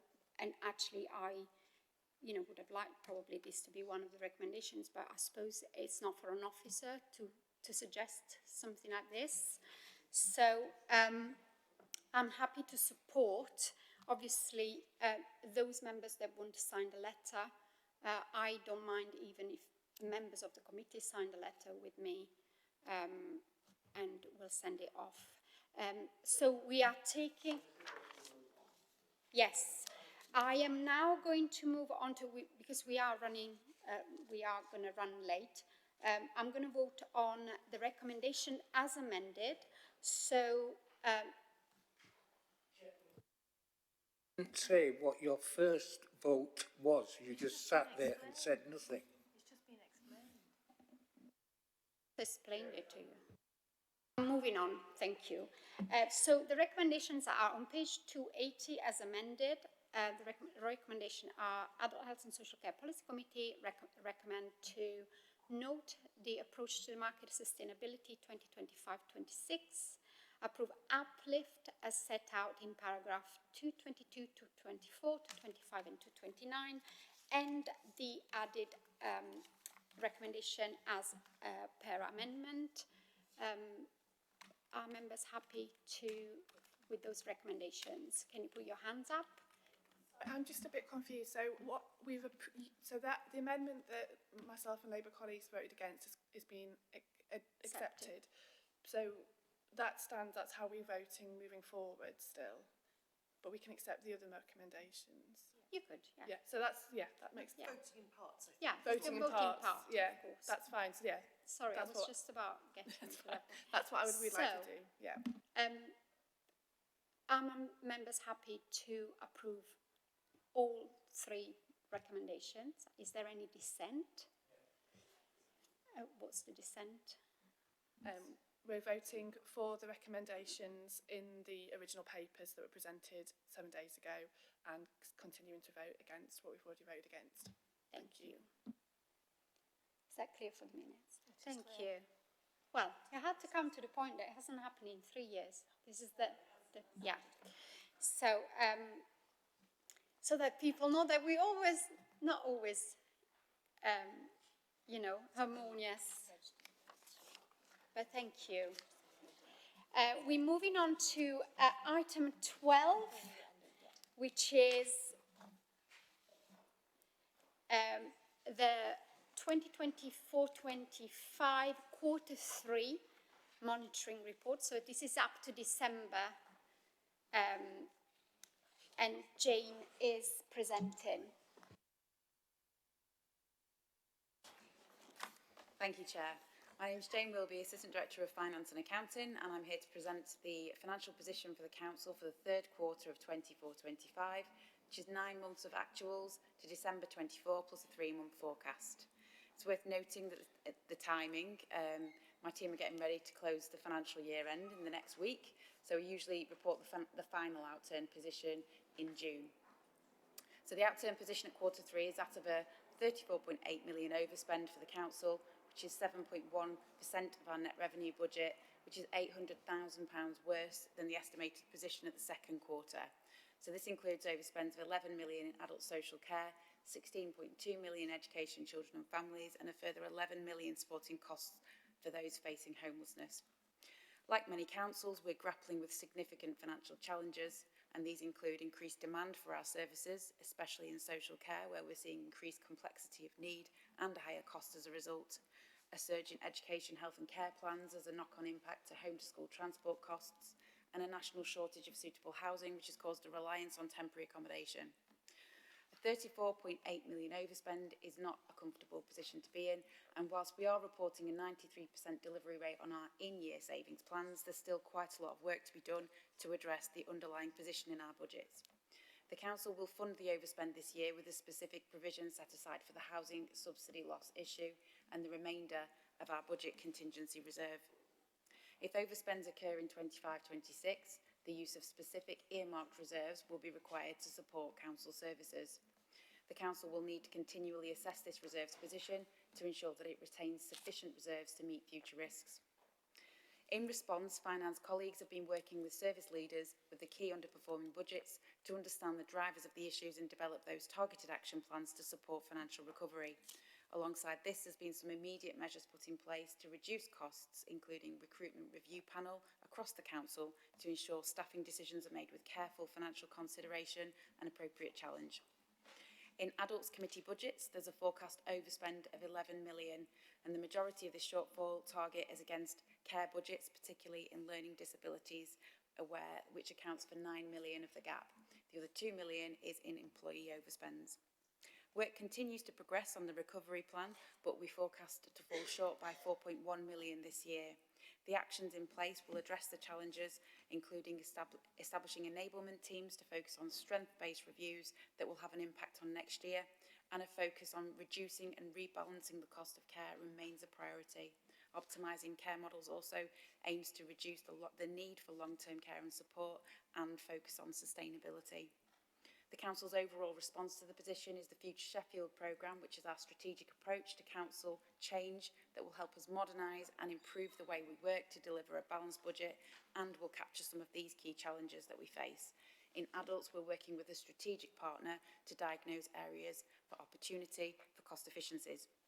The Council has set a balanced budget for 25-26, which was approved at full Council in March, and has looked to address some of these key areas of budget challenge as part of the allocation process this year, which has been guided by a priority-based budgeting approach. The local government settlement provided a higher than anticipated level of funding and provided for growth in core spending power above the national average, but still in real terms is lower than when compared to 2010 funding levels. The report is to note the financial position at Q3 and also to ask for continued support from members and officers to drive budget delivery and keep the Council within resources and driving value for taxpayers' money. So I'm happy to take any questions on the in-year financial position and hand to Alexis to provide any further comments on the financial position.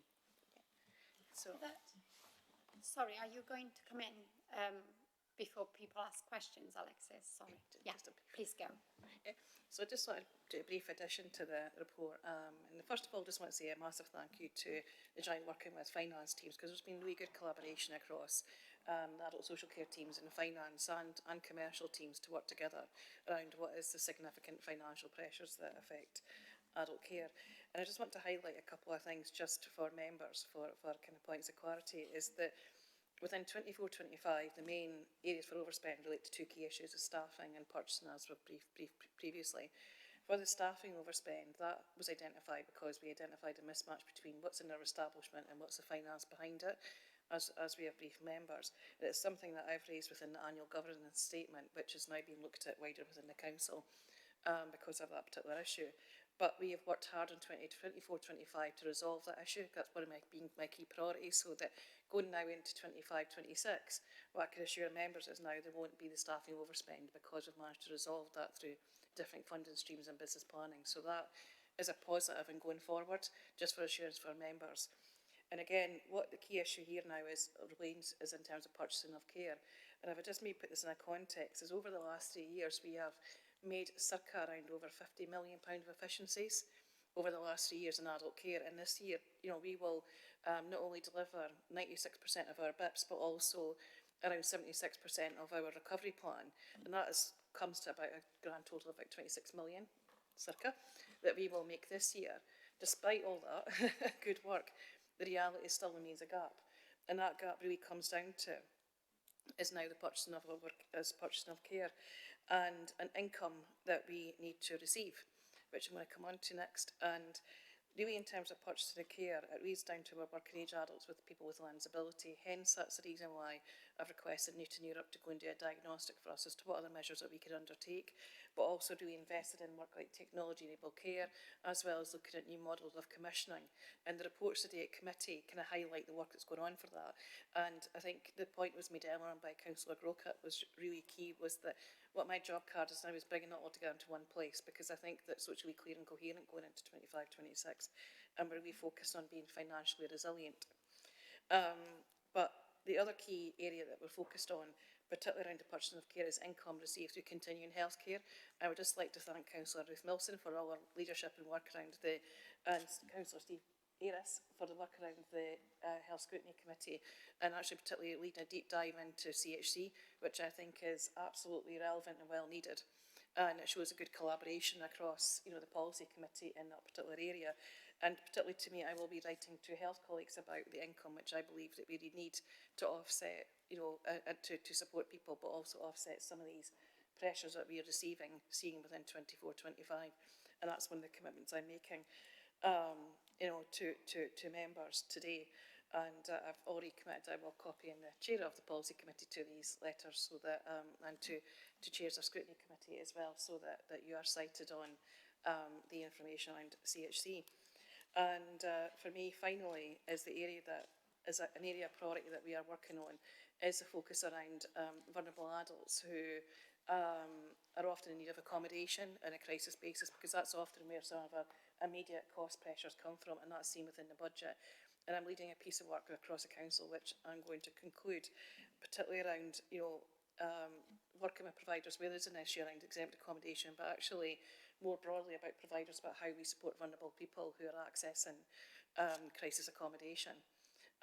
As because we know that that is an area in which we need to improve outcomes for people, but do that very much at best value, and how we approach that. So I just wanted to say these key points, but to give an assurance that the staffing issues will be resolved going into 25, 26, that hopefully we will see greater income, which will support some of the pressures around working age adults. But I think the work around technology-enabled care, new commissioning models, and the Newton diagnostic will support us to go and get into a more resilient position, particularly around the purchasing of care, which is the key pressure on adults. If that makes sense. Thank you. Are there any questions? No? Great. We go on to item 13. Thank you so much, Dane. Oh, sorry. I need to do the recommendations, don't I? There is only one, which is to note the updated information in the 24-25 revenue budget outturn as described. Please could members not have conversations while we're doing this? In this report, including the detailed committee budget monitoring information and management actions provided. Are members happy to support note that recommendation? No dissent? Thank you. And we move on to item 13, which is on page 331 of your report, and this is the DAS report.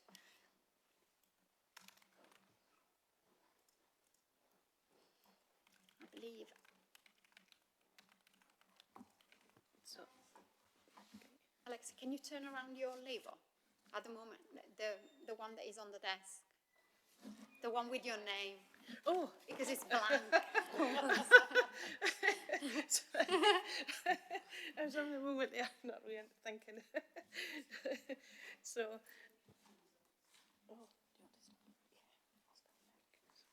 I'll start, and then I'll bring in Rebecca. So I'm just going to open up the report to say, first of all, a massive thank you to all. I want to start a massive thank you to elected members, and to my team and to all care staff within the city. This won't be my last report, because the last report will be in June, but I would just like to say it's a massive thank you. Sheffield is a brilliant place, and I'm going to say that, Sheffield's an absolutely fantastic place, and I truly love Sheffield. And within Sheffield, over the last 4.5 years, we have, done a lot to start to improve outcomes for people. And what has been a real privilege is to see these outcomes really starting to be borne out in what actually we're seeing from the feedback from people, which to me is what it's all about, is improving lives and outcomes for individuals. And alongside that, what I think has been really important is actually, I was going to say that, is actually the collaboration in this committee. It really is fantastic. And I think that, what has been a privilege, I think, particularly over the last 3 years, is actually to see how much we've actually managed to go and strike that balance between improving outcomes for people, but doing that within a very prudent and best value way. And that has been one of the tricky balances that we've had to strike over the last, particularly the last 3 years, and do it in a way that always puts people at the heart of what we do. And I think that's truly something that's fantastic, and I think it's been a real privilege to be part of. And I think sort of finally for me is I just want to highlight is actually a massive thank you to our workforce. I've got a report later on today, but actually for me is one of my highlights was actually at the Sheffield Care, at the wards actually just in February. And it's just amazing to see actually what happens in Sheffield from actually all the carers and from everybody in Sheffield who actually goes and who strives every single day to deliver best outcomes for people. That is truly amazing, and these awards were actually tantamount to all the fantastic work that goes on day in, day out. And often I think within the context of social care, often it's hard to kind of lose sight of that, is that actually that's what people do day in, day out, is do excellent quality care. Whether you be an unpaid carer, or whether you be a paid carer, or whether you be a social worker, an OT, or a commissioner, or an elected member, or business support, or many different roles that people play within social care. Everybody does it day in, day out. I'd also like to say a massive thank you to all the care providers out there in the city, because we have got a good relationship with care providers, and that is quite unique from what I gather. And and actually there's a lot of really good care providers in the city who do work day in, day out, sometimes in quite challenging circumstances, and they continue to want to go and deliver the very best outcomes for people. And one of the things I'm most proud of, and I say this is a really proud of actually within Sheffield, is actually 86% of our providers deliver good or outstanding care in the city. And for me, what's my job card as a DAS? Ultimately is to think about what's the outcomes and impact for people, and how do I ensure that people, that we put the voice of people with a disability at the forefront of what we do. For me, it comes down to is actually quality of care. And when you know that 86% of our providers are rated good or outstanding, that to me is tantamount to a lot of the good work that goes behind the scenes to go and do that. And I think finally for me, in terms of putting people's voices at the core, one of my key things has always been about how do you make sure people's voices are at the core of what we do. And what is great to see is actually through many of the threads today, but also through previous committee reports, is actually that people's voices are influencing change. And I'd just like to know, the report, the learnability report that was at the start of today, not only is it nationally leading, but actually what we really did, and between that and Changing the Futures and many of the other programmes across, that we've undertaken, is tried to make sure that people's voices are heard, and that these voices do inform how we continue to go and deliver care within the city. And I think that's really important, is to maintain that as a focus, because actually, most people, I think 1 out of 9 people will be an unpaid carer at some point in time in their life. It's a true statistic, but actually 1 out of 4 people could end up in hospital because of a fall, as a really elderly person. Equally, people with a disability and people with a learnability, often who could be the most seldom heard. It's important that we make sure that those are most seldom heard are heard, and that's what's been really powerful about this committee and what we do. So I wanted to say that, and to say a massive thank you to all, because I think there's a lot of fantastic work that's going on, and that's it. So fantastic, thank you. Thank you. I'm just going to give a quick update and summary of some of the key highlights from the report, because I'm mindful of time. So starting off with our strategic priorities in terms of safe and well, we are the first authority in the South Yorkshire region to go live with our shared care record, which will help to improve customer outcomes, prevent people having to repeat themselves and their story to many agencies, and importantly improve safety for key points such as transitions. We're continuing to embed our waiting well and home first principles as part of early help and prevention. And included in that is the occupational therapy waits, which are now just a little over 400 which in context they were over 200 a couple of years ago. And our short-term intervention team has been inspected by CQC as a registered provider, and they've been deemed as good across all domains, so good across safe, effective, caring, responsive and well-led, which is huge for the team. It is real achievement, but also for wider adult care and wellbeing, and part of our own preparations for our portfolio-wide CQC assessment. In terms of connecting and engaged, we're continuing to refresh our involvement and delivery plan.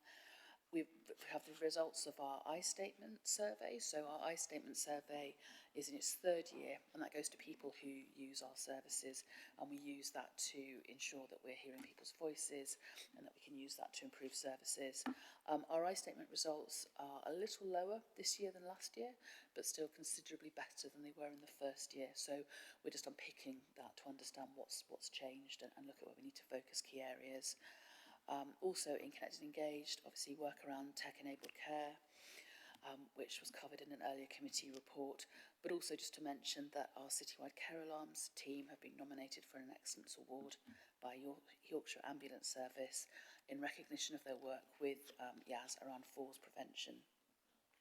In terms of active and independent, we've held an event for PAs to help prevent isolation and also provide advice and support, and we're continuing to develop our care suite model. And then in terms of efficient and effective, as Alexis said, we had our Care Excellence Awards on the 13th of February, which highlighted the dedication of carers across the city and their contribution. In terms of the national context, ADAS have submitted the spending review for 2025. There's nothing particularly surprising in that, and I think the challenges are ones that we all know and are well rehearsed in adult health and social care that we see in Sheffield, but also as part of the national picture. So they pull out things like workforce shortages, waiting lists, local authority funding, complexity of need and demand. So good in the sense that it's validating what we're addressing and some of our challenges and approaches, but nothing particularly different that we need to change. In terms of CQC nationally, following the DASH report, they're continuing to make improvements to their own processes around assessing local authority, adult social care, but they're also continuing with those assessments, so there has been no change to any of that delivery. One change they have made is they've provided the dates for the next 6 months for the notifications to local authorities. So every month they release a number of local authority names, and we sort of wait to decide whether it's us and then try and work out when in that month we can think it's not us this time. They've now released the dates for the next 6 months, which I've included in the report, on the basis that there are less than 40 local authorities left to be notified, and all of the assessments and visits will be completed by the end of the year.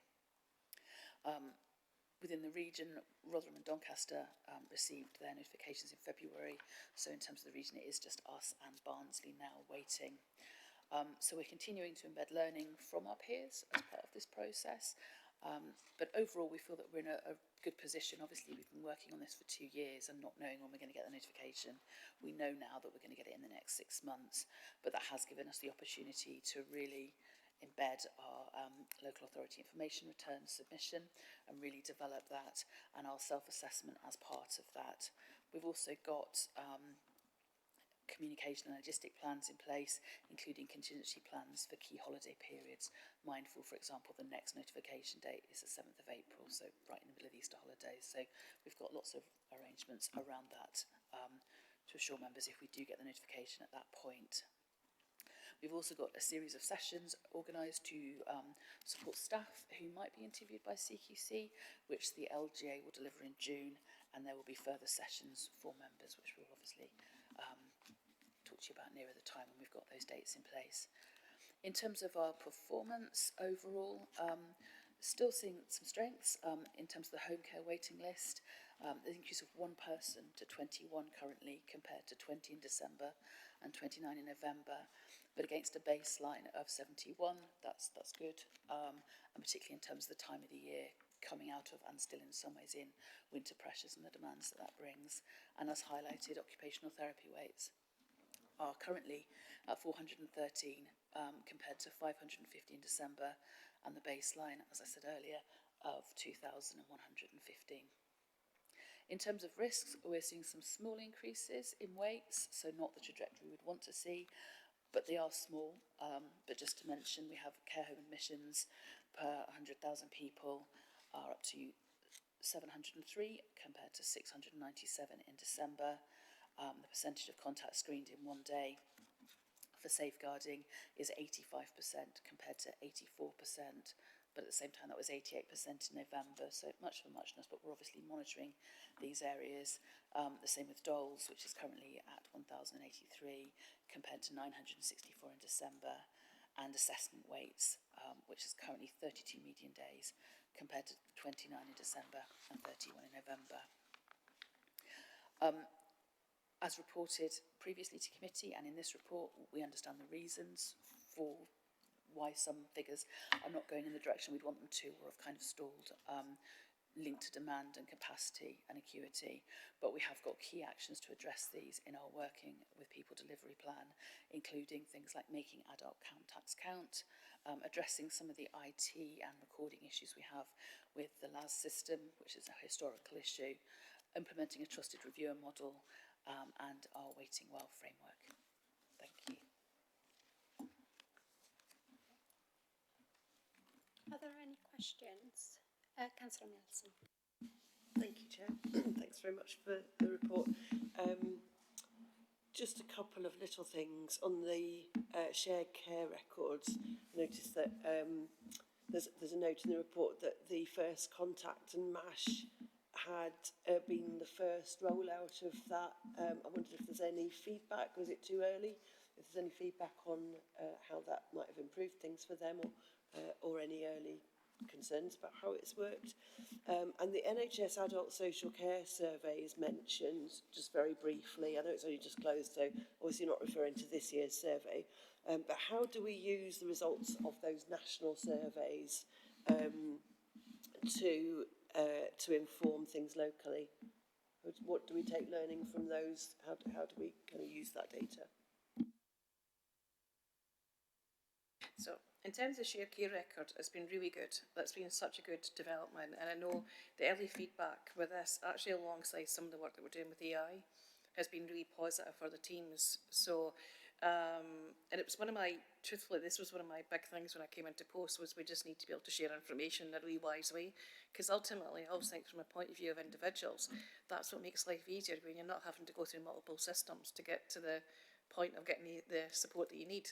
So this is a great way of doing that, and certainly the initial feedback's been really positive. But what we're going to do is well, as it rolls out over the next 3 to 4 months, the team will gather the feedback and then be able to report that back in subsequent DAS reports as to the impact of this. And certainly, you know, for me, I think it's been one of the biggest, one of the really practical but big developments for social care and healthcare to be able to share information. So. Yeah, so we can provide the feedback as part of DAS reports, but certainly the early feedback that I'm getting is good. It's positive for teams, which is good. And in terms of the surveys, what we do is every year is we use the survey that we get from the ADAS survey, plus also the I statement survey, to look at how does that prioritise actions going forward annually, because this is one of the areas that, for me, the annual survey from ADAS, what that does is gives us two things. Number one is a bit about what's the benchmarker across other areas, you know, and how do we benchmark, but it also helps us to think about our use of resources, and actually is we use the resources the same or not. And what I've tried to go and do every year is actually use some of that intelligence to inform our business planning and proposals to members, because it does give you sort of a good sense of where we're an outlier or not. And Yorkshire and Humber, and it's certainly been quite a good intelligence. But certainly the ADAS surveys are always good at helping us to think about where do we need to prioritise and focus our energies. And actually some of the learning from that is actually reflected in the appendix to this report, which is the 12 priorities that members agreed a couple of years ago and going forward. And just to add, on national surveys, we use national surveys and all of our intelligence to get a complete picture.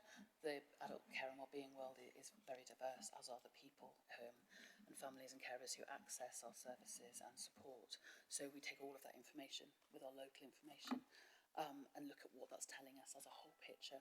And then wherever possible, we try and play that back to people who use our services and test that to make sure that is a true reflection of what people are saying and wanting to help improve services. Thank you. Is there anybody else? I have a couple of hopefully quick questions just to request. In terms of the impact of the national insurance increases on providers, obviously we have planned on monitoring the situation as it progresses. Would it be possible to have kind of, I know we will get briefings, but would it be possible to add something to the next DAS report as well, if there are any? And also in terms of the benefit cuts announcements today, and particularly the personal independence payments, are we planning to do like a scoping out of what the consequences of that could be on social care, particularly for people with learning disabilities and disabled people, obviously, and could that be kind of linked to the DAS report so that we have, because the next one is not until June, so there's a bit of a gap, and then maybe have some regular updates on whether and what impact that will have on us in social care. Thank you. So, absolutely, Chair. And I think one of the next DAS report will be in June, which I will be writing. And one of the key things for me for the June report is giving an update on national insurance, because it's and particularly just where members are cited, is that I believe there has been a legal challenge placed regarding national insurance nationally, which I'll brief members afterwards, by national care associations. I think that's now been placed. So we'll be able to give a briefing to members, but also give an update about that in the next DAS report. And then secondly, in terms of there's also wider legislation that's coming to, which will affect social care, which is the Employment Support Bill, which will affect shift working within, within particular care providers. So my intention is to obviously to brief members on the legal challenge, plus also the potential implications of the Employment Support Bill, so that members are really cited, and that'll be then reflected in the DAS report as well, to committee. And then sort of finally, particularly in terms of the changes to benefits regulations, for me, one of the key things we'll need to understand is the implications because there is some implications financially potentially of that on local authorities, which I will want to, and particularly adult social care budgets, which I will want to understand. And I will give some of that feedback as part of the DAS report, as I'm able to go and understand that with finance colleagues and with legal colleagues. At the moment, I can't say what it is, but I have to do the due diligence so that I can feedback and provide briefings to members. Because my job as guard is always to make sure that we are as resilient and as possible in going forward. So these two things will be included in the next DAS report as an update for members. And alongside that, I think that there is also going to be a change to mental health legislation as well.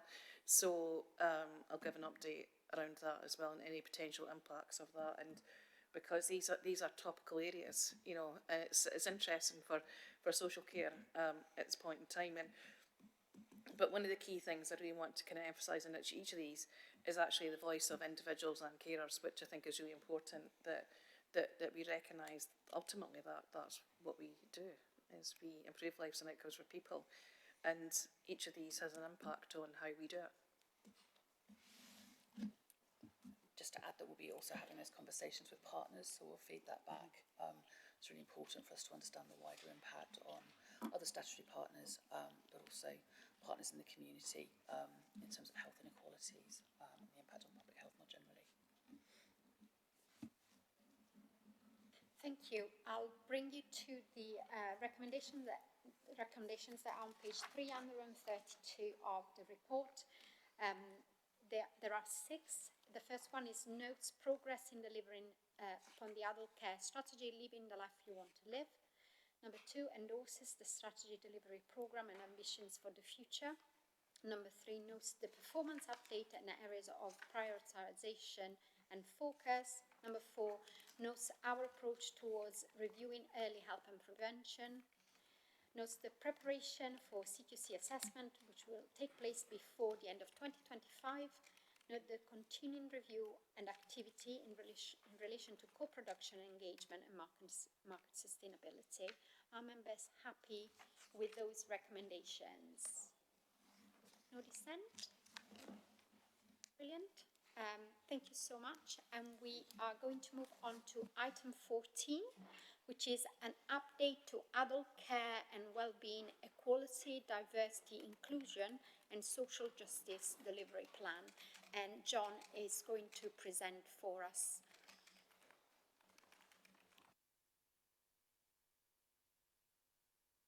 Before we start, it's 20 past 12. It looks like we will have to extend the meeting by half an hour. I do have to ask for permission from members? You can extend twice. Okay. By 30 minutes. Yeah. Have an hour. We don't want to Don't need extend that, so twice. just, yeah. We'll extend by So half an hour. You ask and Yeah. agree, get the committee to agree. And we have this item and another one. So it should be plenty of time. We won't need the whole half an hour. Yeah. Great. Don't ask questions. Hi everyone, so John Chamberlain, I'm a Workforce Development Manager at Sheffield City Council. I'll try and be brief so that we can try and fit us on time if we can. But yes, so the item I'm bringing today then is an update to our Equality, Diversity, Inclusion and Social Justice Delivery Plan, which we first set out to committee back in December 2023. This is the second update that we've given to committee on the EDI plan, and this is in line with our 6-monthly cycle assurance that we currently have in place on the delivery plan in place. So the EDI plan, or which I'll shorten in terms of the plan, it was developed back in December 2023 with an idea of bringing together the activity for the directorate around equalities and social justice to provide assurances, particularly around some of our council-wide equality objectives and also our duties around public sector equality duty and some of the work that we're doing internally and externally in regards to equalities and social justice. As we've noted in the plan, the plan itself is focused between our internal workforce, so what we're doing to support our internal workforce, but then also how are we supporting our external, so the care sector workforce as well, with the work they're doing around equalities as well. It also, just to note as well, that the development plan was built upon the recommendations from the SACMA Speak Up report, which was delivered back in 2021, and also some of the learning from the Race Equality Commission report as well. So that's just a bit of the context in terms of the delivery of the plan. Just to give you some of the wider context, I mean, I think councils will be aware, obviously Sheffield's a place that's, it's a diverse city. We've got a range of diverse people that live in the city and who draw upon our services. We've also got a very diverse workforce as well, so of the 17,500 people that work within the care sector, both internally and externally, we know that they're from a range of different cultures and backgrounds, and obviously more detail in terms of some of the specifics is outlined in the paper. Very much this paper is in line with our adult social care strategy as well, which is very much around trying to deliver care and support to people that's reflective of what of their cultures and the support that they want to draw upon. But also one of the priorities in that strategy was very much around trying to develop a care workforce that was reflective of the communities that we serve as well. So that's very much what we've put in place in terms of the strategy. We know that equality and diversity are really fundamental components of good social care practice, and that we need to make sure that we're providing services that are fair and accessible to everyone and everyone that draws services, again, which is really outlined within the adult social care strategy. So the EDI plan was when we developed it, was framed around 5 priorities. So that was knowing our workforce and communities, partnership and accountability, practice, learning and development, and active independent living, creating a safe and inclusive work environment, and the delivery plan, which is attached to appendices 1, outlines the activity that we're developing under each of those priorities. Just to say as well that the delivery plan aligns really well with the council's equality objectives as well. So we've really been mindful to make sure that we're working collaborative with our internal equalities teams and the council equality services are leadership, delivery services, communities and workforce, people and culture. So hopefully you can see the alignment with those. So just in terms of the update, just wanted to give some of the kind of the key highlights in terms of some of the summary of some of the work that we've been working on as part of the since the last update, so the past 6 months. So some of the key things for members to note. So one of the ambitions we put in the original delivery plan was that we wanted to sign up to and then work upon the Skills for Care, Social Care Workforce Race Equality Standard. So just to note for members that we've now undertaken some of that work. So we've signed up to the work and we've undertaken some activity as part of the social care res. It's in terms of the social care res, it's very much challenge to organisations on 9 key elements in regards to their race equality. The feedback from across the country is very much that this is a very positive way forward for organisations to really deliver best practice in regards to race equality. So something that I'm very proud that we're taking part on, and I think we'll see some very positive change as a result of it. The cycle from Skills for Care doesn't align particularly well with the updates that we've got in terms of the EDI paper for today. So unfortunately, we've not got a full analysis of data and an action plan that we can present to committee today. What we'll do is we'll be aiming to deliver that in the next update, which will be in 6 months' time. However, just to note that we have undertaken analysis of our workforce data for adults care and wellbeing service, and we have got some initial areas that we can see already where they're going to be some key areas of activity that we'll have to undertake. So in particular, some of the areas that we're seeing is in particular around the collection and reporting of our equality monitoring data for our internal workforce, and also we'll have to do some further work which will be around the experiences of our staff as well in regards to race equality. The next steps will be that we'll be looking to develop a co-designed action plan with our workforce. The deadlines for Skills for Care that will be due around June time is when that needs to be submitted to Skills for Care. So we are just in the process of taking some of the analysis of the data, and we'll be going to co-design that with our workforce in terms of some of the activities and some of the actions that we need to develop in that, and then that will be reported to Skills for Care by June. One of the other key areas of activity that we've highlighted is some of the work that myself and the team are doing around ethical international recruitment. So we know that there's a growing trend of nationally of people being recruited from overseas in the care sector. We can see that in the data. There's been an increase since the original paper was, and we can see an increase in terms of the nationalities of people working in the sector and some of the ethnicity data that we get from Skills for Care. We know that that's a workforce that is vulnerable to exploitation, and we know nationally there's a growing trend around human trafficking and modern slavery in that space, which obviously we need to be careful of, and we need to make sure that we're supporting the sector in. As part of the Care Academy delivery that we're working towards, we are supporting the care sector with their practice in regards to ethical international recruitment. So we held a forum back in December, which was very much around championing the best practice in leadership and management of overseas workers. We're also working very closely with ADAS in regards to supporting international recruits who have been displaced. So that's where they've had their licence affected by revocation.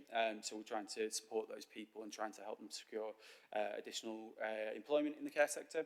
And we're also continuing to develop activity which will support around that ethical recruitment of overseas workers. So looking at ways in which we can try and eradicate human trafficking and modern slavery.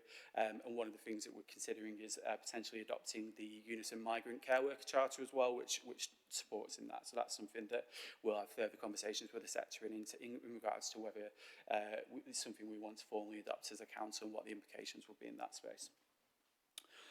Some of the other key areas of activity is particularly around the developing of our practice and the training offer that we're delivering both to our internal staff and the external workforce as well. So we've done lots of good work internally around the development of senior diversity champions who are working closely with services around their qualities, objectives and some of the issues in that space, and trying to make sure that's a big part of our service planning moving forward is that we're including EDI as forefront of that.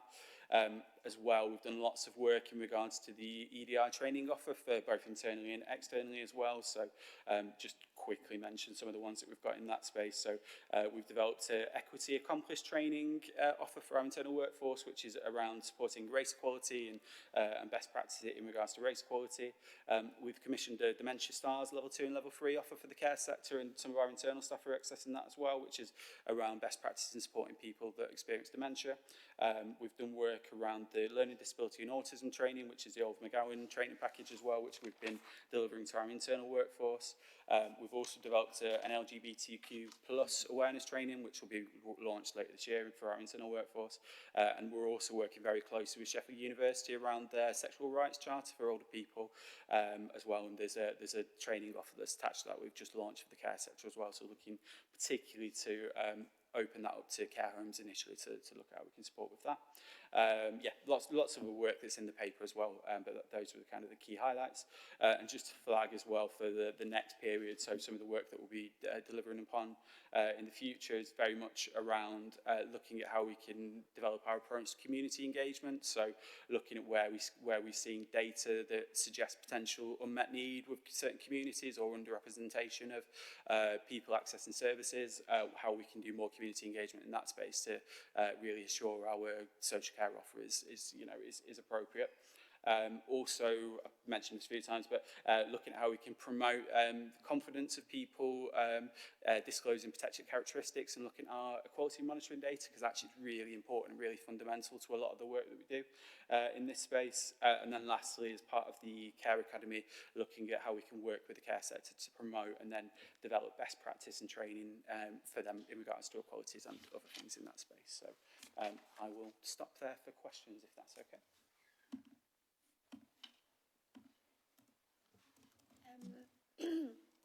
Could you turn your microphone off? Sorry. I have Councillor Milson, Councillor Harrison and Councillor McLean. Can I take all three? And actually, before that, I just wanted to comment on something. I was just reflecting. This is the last meeting on my third municipal year in this role, and it's just amazing, like the progress that we've made in this particular area, which was one of the three things that I said when I first got it. It was 2022. We just had the REC report out, and I said the recommendation need to be, at the base of everything you do: planet, REC, and outcomes were my three things. So thank you very much for the report, and it's brilliant to see where we got to. Councillor Harris. Yeah, it was a quick observation really, but very, very quick. It's just that I noticed the difference in terms of people that declare themselves with disability within the in-house provision and the care sector. Such a vast difference, 2%. It's the page, but it's something like different, 17%, 2%, isn't it? So we're taking all questions and I'll respond at the end, is that right?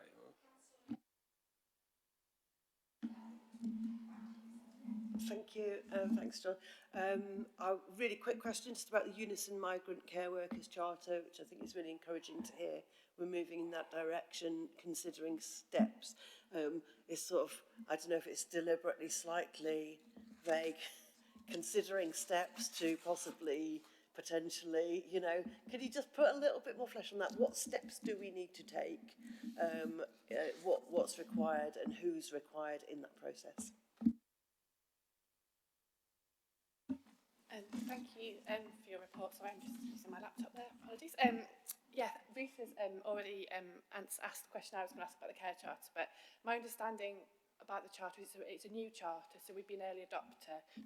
And yeah, just what are the steps? What would that involve? And just based on what we know already about the charter and about what we're doing, do you get a sense that it would be there's more things for us to do, or is it just sort of enshrining the principles that we're already, committing ourselves to them fully? Yeah, thank you. That's great. Yeah, I'll respond to those questions. So, just to come to Councillor Harris in terms of the the difficulties in regards to disability monitoring and particularly for the workforce. In terms of our internal workforce, we have obviously we have an internal data collection that we use, so we have access to a lot better data in that space, and there may be some differences in culture in terms of whether, as a local authority, we have more confidence in terms of disclosing disabilities. Might be a factor. I would say the data we rely on for the external care workforce is from Skills for Care. So this is through the Adult Social Care Workforce Development Set, which is it's like a national data collection process. So there's some discrepancies there, and possibly something in terms of what we might want to get involved in, which I touched on in the paper, which is around actually trying to promote people disclosing their protected characteristics and give people confidence to be able to proclaim that they have protected characteristics is something that I personally would like to see us do some more work in that space as well. So hopefully that answers that question. In regards to the Unison Migrant Care Worker Charter, so there are some implications in that we would have to work through. In particular, there's as part of the charter, there's one of the points is around us becoming an employer of last resort for any displaced workers, which might have a financial and potential legal implications on the council. My understanding is there's just one local authority so far that have signed up to that, which is Salford. So I think there's more work for us to do as a council in terms of just going through some of those legal recommendations, but then also as well in the spirit of the progress we've made with the care sector as well. I think we need to work closely with the care sector to get their thoughts and views and feelings, and work with members as well to really work through in terms of actually, is this something we collectively want to sign up to, or is there something else? I think the spirit of the charter, which is very much around supporting people that, supporting migrant workers, is something I think we can all agree to, but there's some implications that we need to work through. I have spoke to Unison, some discussions about potentially adopting the charter on the basis of amending some of the terms, and they're largely acceptable with that, but it's something I think we need to do some more work in that space. So it could be for a future report we can hopefully bring a decision for members. Are there any further questions? I have one, sorry, that I forgot to ask when I did my comment. I was wondering whether we do any monitoring of staff progress in terms of career progression when they have protected characteristics, because one, for me, just the optics of it, and from comments from staff member at Sheffield City Council, is how difficult is it for people with a protected characteristic to actually go to those more senior roles in the council? Because it's not just about representation in the care system, because there'll be lots of people from lots of different communities, but how many people actually have senior roles who have protected characteristics? Thank you, Councillor Agendo. So there's two of the key areas that it looked at as part of the social care, skills care res, actually. So one of them is looking at the protected characteristics of people and grade banding. So that's certainly one of the things that there is some of the recommendations that will come out of that from the res, and I think we can. Our central equality team have already reported that obviously there's an underrepresentation of people with protected characteristics, particularly from a race perspective, at more senior roles, and we have seen this in terms of some of the analysis that we've done. So there's certainly more to do in terms of how we can support people with protected characteristics to develop and grow and move into those more senior roles. The other area in the res, and one of the recommendations we'll have in that space, was around monitoring of non-mandatory training as well. So actually our people with protected characteristics being able to access the same training as their peers that might not be from protected characteristics. And we have one of the actions we'll pick up as part of this is to look at the ways in which we can record that data, because it is a challenge at the moment in that space. So again, that will be some of the things that will come in the action plan in that space.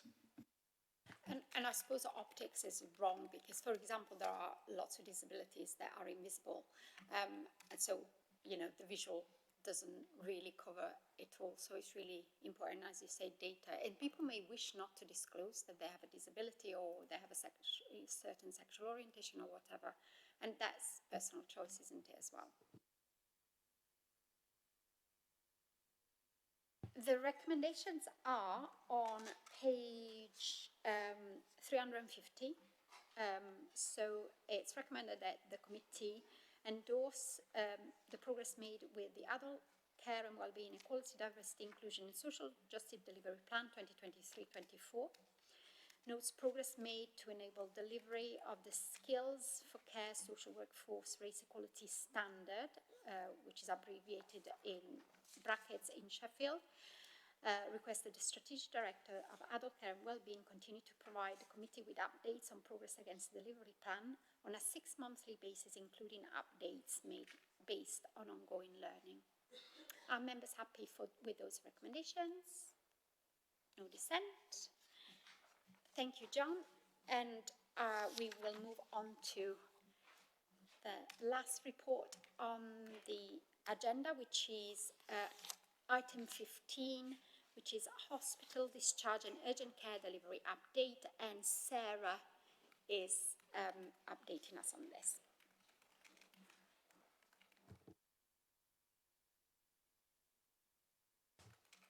Sarah, could you introduce yourself, please?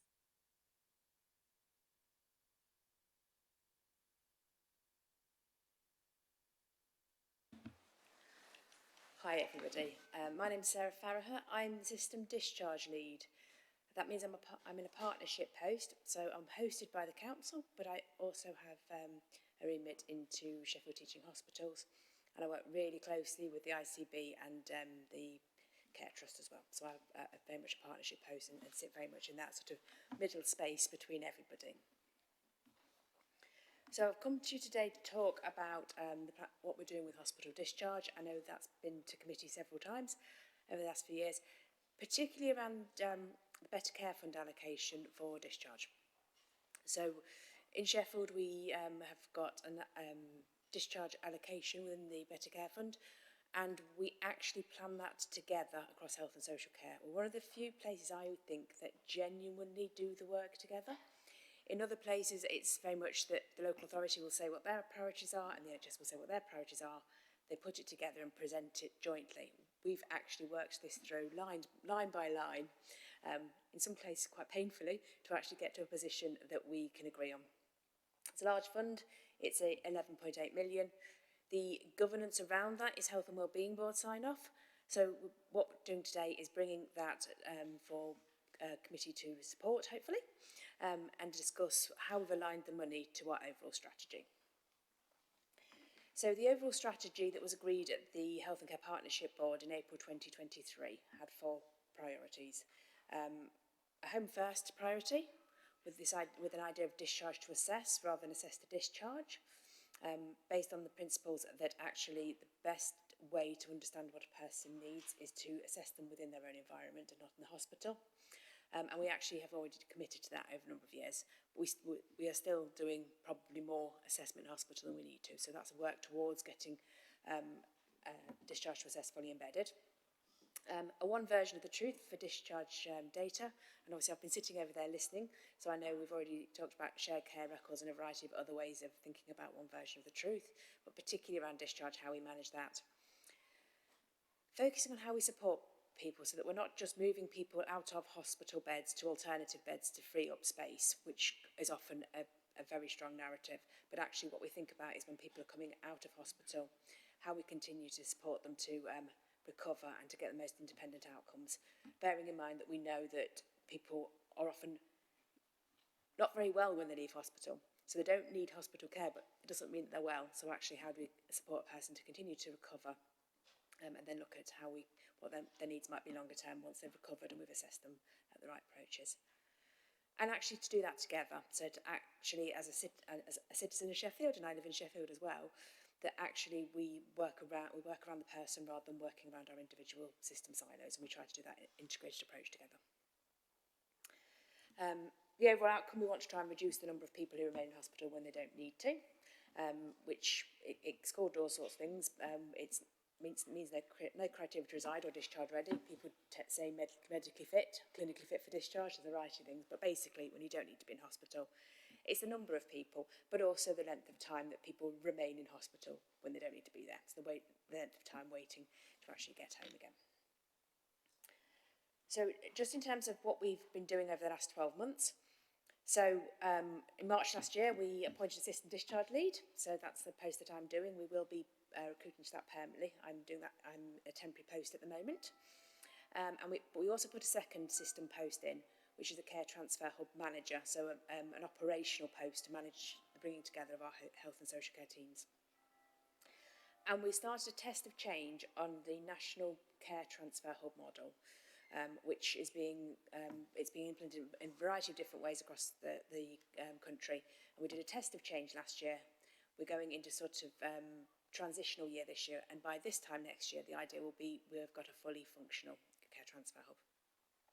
And the test of change was focused on what difference could we make by just bringing health and social care teams together, trialling new ways of working to reduce assessments, trialling the digital discharge tool, and thinking about implementing a structure around rhythm of the day, including sort of making sure that we've got somebody at board round every day, making sure we're having a discussion every day about people, and then trying to undertake discharge planning earlier to try and reduce that length of stay. So initially we started that with 3 wards, we're now on 18 wards.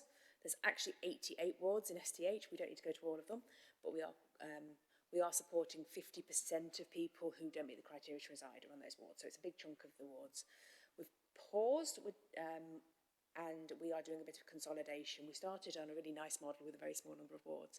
As we've grown quite quickly over winter, a ward every 2 weeks, some of that fidelity to the way we want to work has been sort of lost, and we're reconsolidating that. We're doing some additional recruitment using some of the money we're putting into the pot, and we want to be in a position where we are fully operational on pretty much everywhere for this winter. There'll be a few sort of outliers, and then we can look at the whole model being put this time next year. Whoever's in my post, hopefully coming to talk to you about the full model being implemented.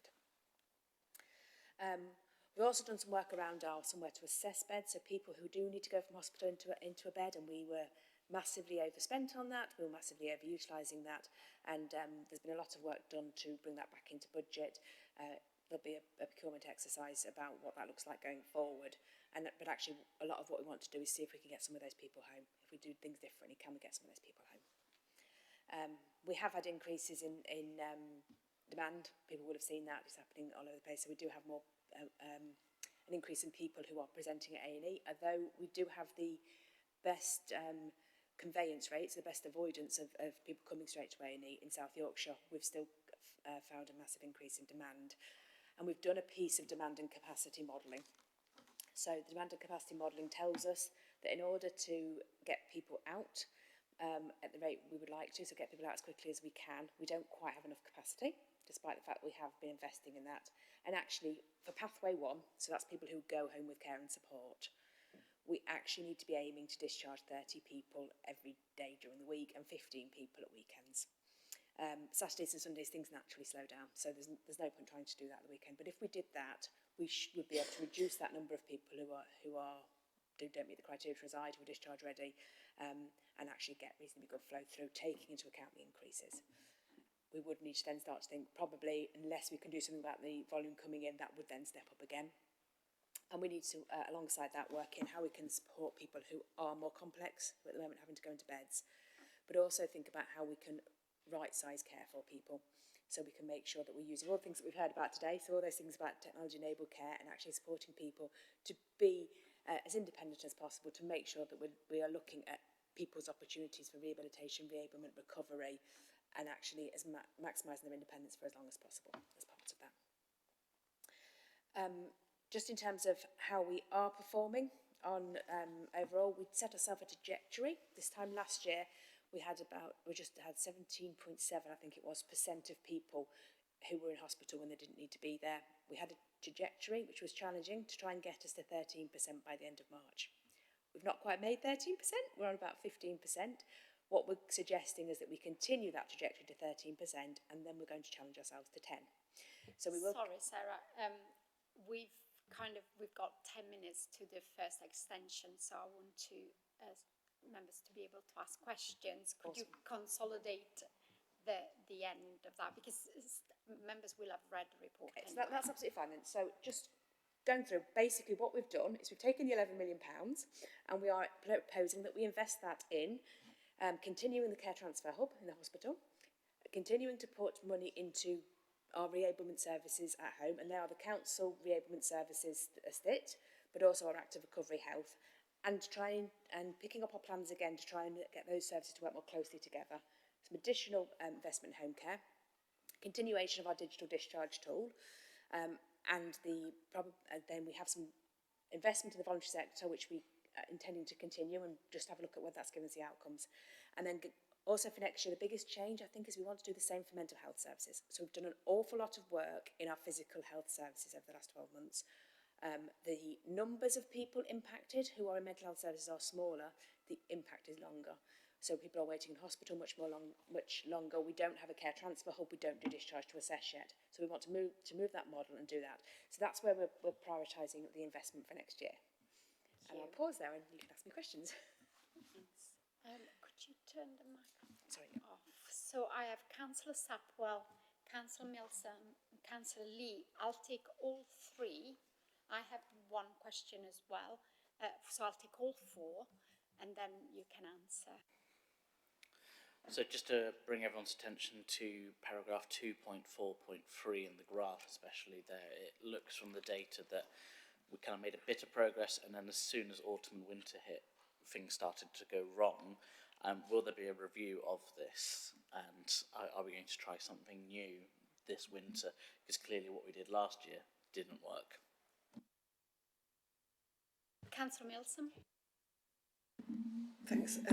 Similarly, looking at sort of the same data presented in a slightly different way as percentages in a report to the Health and Care Partnership, it's not quite as simple as we were at whatever 17% and we're heading down towards 13. We're actually doing this, aren't we?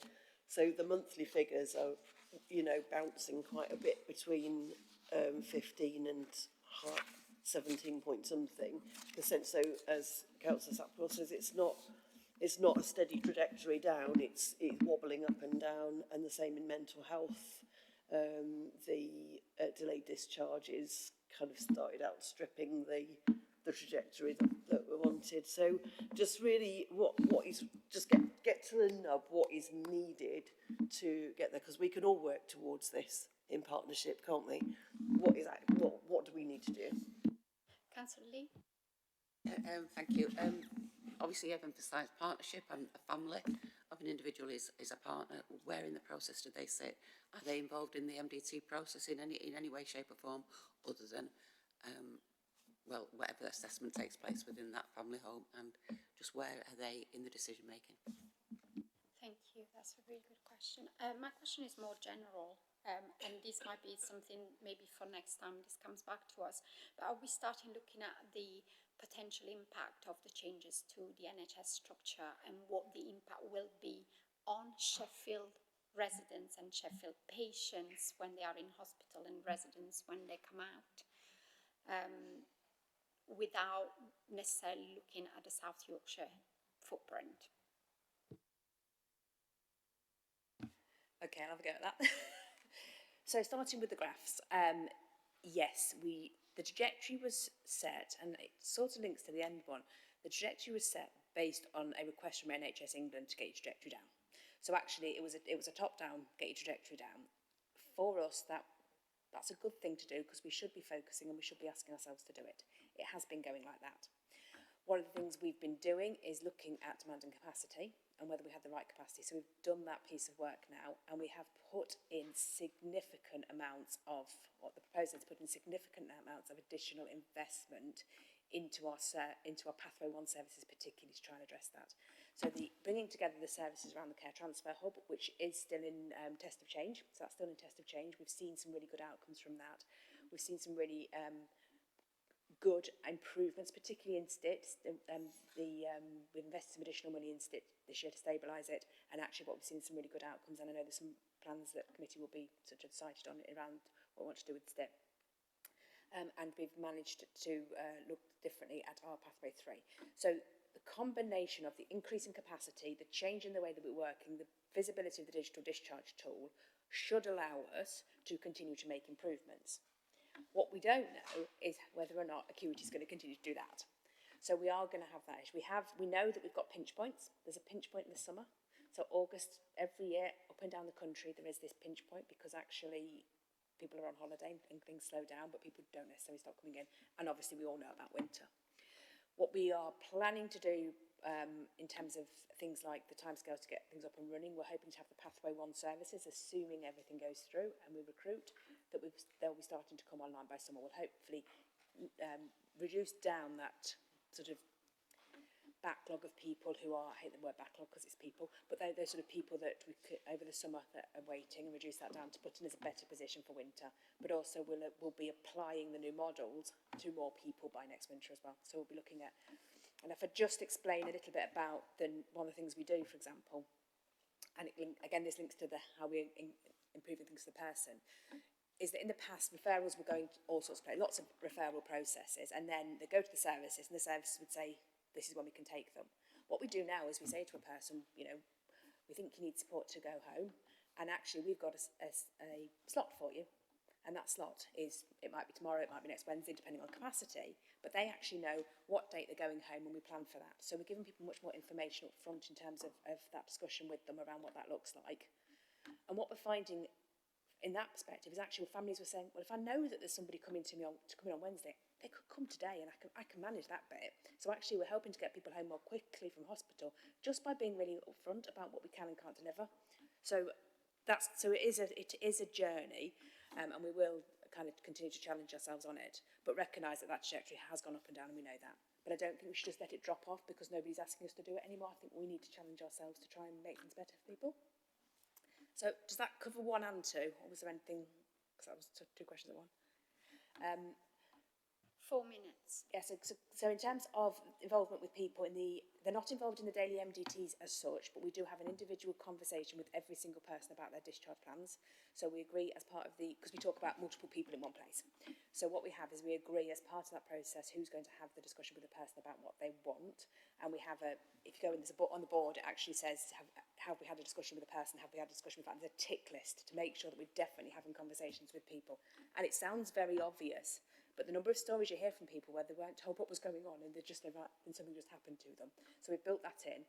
The other thing we're going to be building in this year is we focus very much on the impact on staff of changing what they're doing, because obviously that is very important. But what we want to do is try and build in far more user engagement in how we're developing our project groups and how it's looking and how it's feeling, and how we can engage up front. So we're starting to talk to people more early. We are talking to them exactly about what's happening. We're giving them really clear information all the way through about their plans. The MDT is about allocating out work around who's going to do that piece of work, rather than it being a discussion about the person that they're not part of. Because if it's a discussion about the person, they should always be part of that anyway. Does that?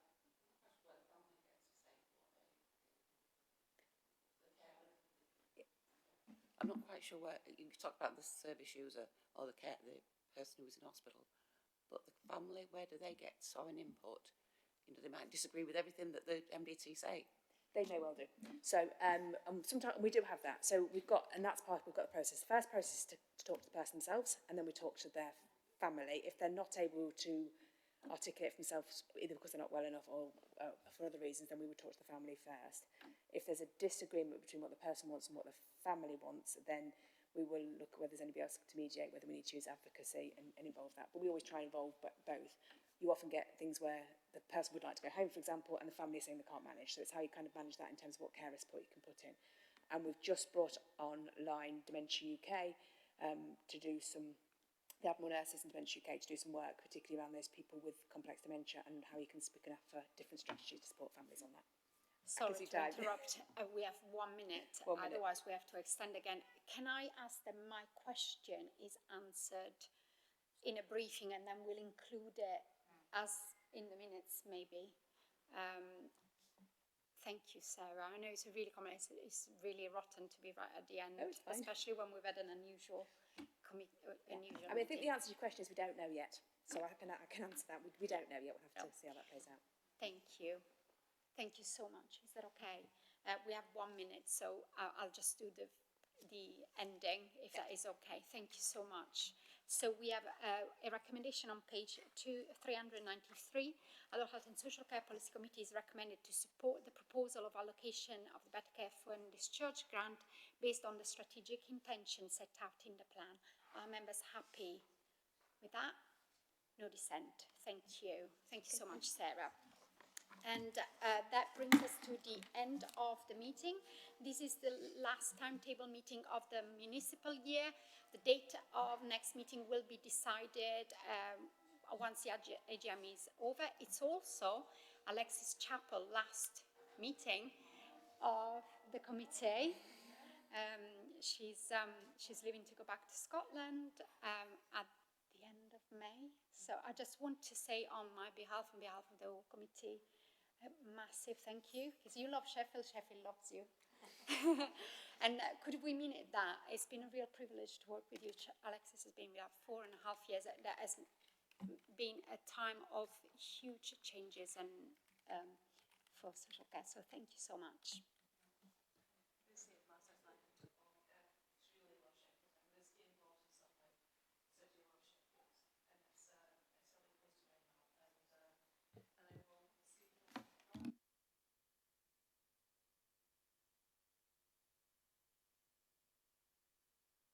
And it's just great to see where we are. There's so many things moving forward, which is so good. And yeah, it's a massive thank you to everybody. It's such a good way to. It's such a good way to end the year. Actually, there's a lot of good stuff to be proud of as a committee of what we've done. So a massive thank you. Thank you. And see you next time.